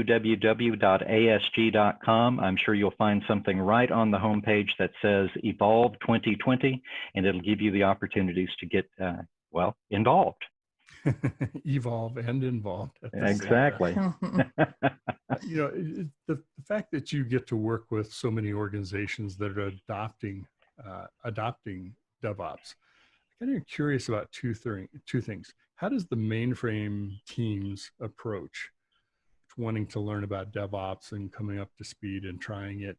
And then how do the existing practitioners that may be outside of the mainframe group that are also using DevOps, how do they see what's happening in the organization, and do they want to participate? Do they support it? Or they're kind of not sure? What do you see happening there? So yeah, there's a mixed feeling. There's definitely differences between, if it's led from the top down and people are being told they have to change, right? Depends on how you've adjusted the expectations in your team, right? Helping them learn what's coming and why, instead of just telling people what to do, makes a huge difference, right? We're all much more interested in solving problems and learning new things together. So it's really important conversation is held properly, right? So we have some that are really excited that they want to learn and they want to jump in from the mainframe side and grow. And then there's others that are really just struggling and pulling their mainframe teams along, right? So one customer I think of, standardized on CompuWare Topaz Workbench, but the developers are less interested in switching over. They have some of the older generation who's very comfortable with the green screen, and they think, why bother switching to Topaz? They just don't even get it. And so, the truth is we really need to have solutions that meet the needs of all of the people that are part of the DevOps environment, right? So it isn't, a very experienced mainframe programmer doesn't have to use Eclipse, right? They can be quite happy on the green screen, and we should let them stay there, right? And we do. Our JCL management solutions have a very robust green screen interface. And then we bridge the gap, as Jeff was talking about earlier, with having those APIs, right? And so, yes, so the DevOps toolchain is still brought together with something like our ASG Enterprise Orchestrator, pulling in the code and grabbing with the API, the JCL, and making sure that the standards are applied, and then bringing them across for compiles and distribution into another environment, right? So not that you compile JCL, but there's other parts that are related. So, like you asked, it's kind of a mixed bag, and we see that too, right? And as the conversation becomes more common, right? I think we'll have more people who are more comfortable having that conversation and learning together. Excellent. Well, Jeff has been bitten by the Zoom bug, so he had to call in from his dropping. So glad you're still with us, Jeff. We were just talking about the adoption process, and Anna, you were talking about how mainframe teams kind of approach this. How about the other side of it? DevOps teams that maybe aren't in the mainframe group, maybe they've been practicing this for a while, maybe a few months, a few years. How do they see this happening? And is there collaboration? Do they pitch in? Do they tend to work together, or not? How does it go? Well, some of the things I've seen actually goes to either end of the spectrum. For the teams working with the more modern technologies and have adopted DevOps very frequently, we find evangelists, those who have gotten to the point where they believe in the techniques and the approaches so passionately that they're out there actually promoting them everywhere they can. It's much like what we saw with the adoption of Agile in the last decade. We're seeing that same sort of passion surround this approach to development in this decade. It's one of those things we have to keep in mind. DevOps was not even a term within the industry until 2009. I mean, it's barely a decade old, and it's in this last 5 years that we have seen the acceleration for adoption. Now, having said that, there certainly are always going to be pockets within any enterprise where, again, there's resistance. There are those who are not looking for change, and those that perhaps, while they have embraced the DevOps approaches for their distributed systems or cloud development, look at the ideas of what they have to change or adapt to on the mainframe side and really don't want to go there. The idea that there might be a long compile that has to be done on the mainframe before the next step in the DevOps process can occur will cause some a little bit of agita. And that's why it's so important we need to take a look at the strategies that are necessary for DevOps success.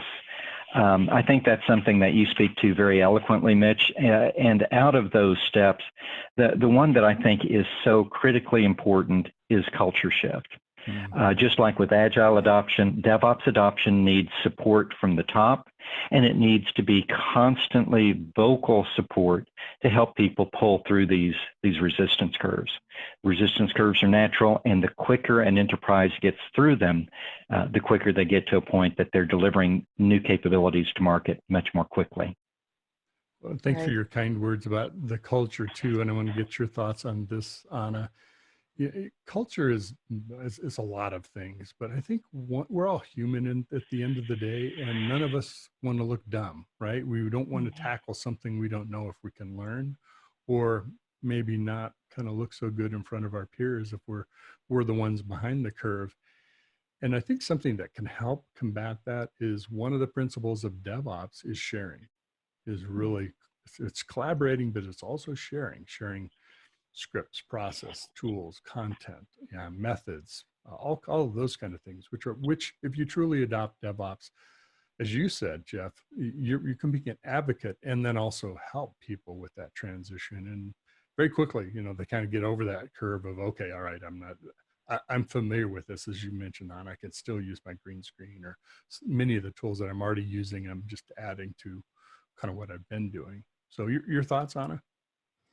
Right. Well, I've recently been having other conversations with partners about this culture shift, and it's become really clear with other companies that are supporting DevOps and those initiatives that you really have to have not just buy-in from your senior management, you've got to have active support. They have to sponsor the change, because we've also seen companies who don't go through the change, they fail. If it's from the bottom up only and the senior leadership says, okay, yeah, sure, that's a great idea, but they're not actually, investing in it themselves. The team, when they hit road bumps, because they will, it's not, switching to DevOps doesn't happen overnight. I think we all know that. And over time, you're going to hit roadblocks and you're going to get discouraged. And who is it that's going to lift you up? Now, hopefully there's evangelists that'll help keep pulling you through and encouraging you. But at the end of the day, if your senior management isn't coming back in to say, hey guys, we believe in this process, it's worth fixing, we're going to invest in whatever it takes to solve this problem, then they're encouraged to keep moving forward, right? But there is the difference happening out there where the leadership isn't always invested in it. And so that's what we're really encouraging when it comes to that culture shift that has to happen. Make sure you get the not just buy-in, but investment from your senior leadership. Hugely important. And it goes back to the why are we doing this question that you talked about also, Jeff. You talked about really responding quickly and getting software out to market more quickly. And today's situation with COVID and uncertain as well as very quickly changing conditions, something could very easily come down from product management or whoever to the development teams and say, okay, we need to add this capability or change how we're doing something. And the team's ability to react quickly, they already do today, but even more quickly under these circumstances, I think demonstrates the value not only of DevOps, but also of those teams. Absolutely. It's always a virtue to be able to get to market quickly. And in the current period of the pandemic, it's a virtue that actually can impact lives on a broad scale. As the different national governments are taking the steps that they need to take to provide stimulus and secure the safety of their populations during all of this disruption, one of the things we've seen is that there have to be changes to critical traditional mainframe systems for all of this to happen. Certainly the unemployment compensation that was distributed here in the US touched legacy traditional systems at the state level that perhaps have not been actively developed for some period of years. And certainly those government enterprises or commercial enterprises that were pre-prepared to apply their DevOps techniques to making those changes to their traditional offerings, traditional applications, were better prepared to deal with this and to deal with the ongoing change as our governments try to figure out how to stabilize economies and get us through this challenging time. You're absolutely right. And that's one example of many. There's the insurance claims processing to get your request fulfilled quickly, new medicines, all of that kind of thing. There's so many areas where mainframe technology is involved today. Well, I wish we could keep going. Maybe I have to come to the conference and to continue the conversation. But you would always be welcome. Well, I appreciate that very much. And so just a reminder for our audience of the Evolve conference is on October 6th and 7th. Go to the ASG.com website to find out how to register. Absolutely recommend doing that. And as I mentioned earlier, we have a research report coming out. The working title of that report, I think, was 5 critical strategies for DevOps and mainframe. So we'll see, maybe that title will stick or something close to that. I'm excited to get that out because that's been a great effort working with you. Well, Anna Murray, thank you very much. Jeff Charrington, also, thank you for joining us today. Thank you so much. And Thank you, folks, Mitch. stay safe. Yeah. Absolutely. All right. Thank you. You bet.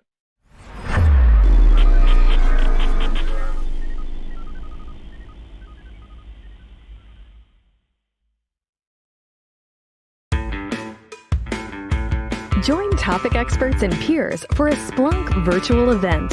Observability to enable your digital initiatives. Are your apps and services distributed in the cloud, getting refactored as microservices, or becoming more complex? If they are, you must factor in observability. Observability is all your data to help you find unexpected failure conditions, explain why they happen, and resolve them fast.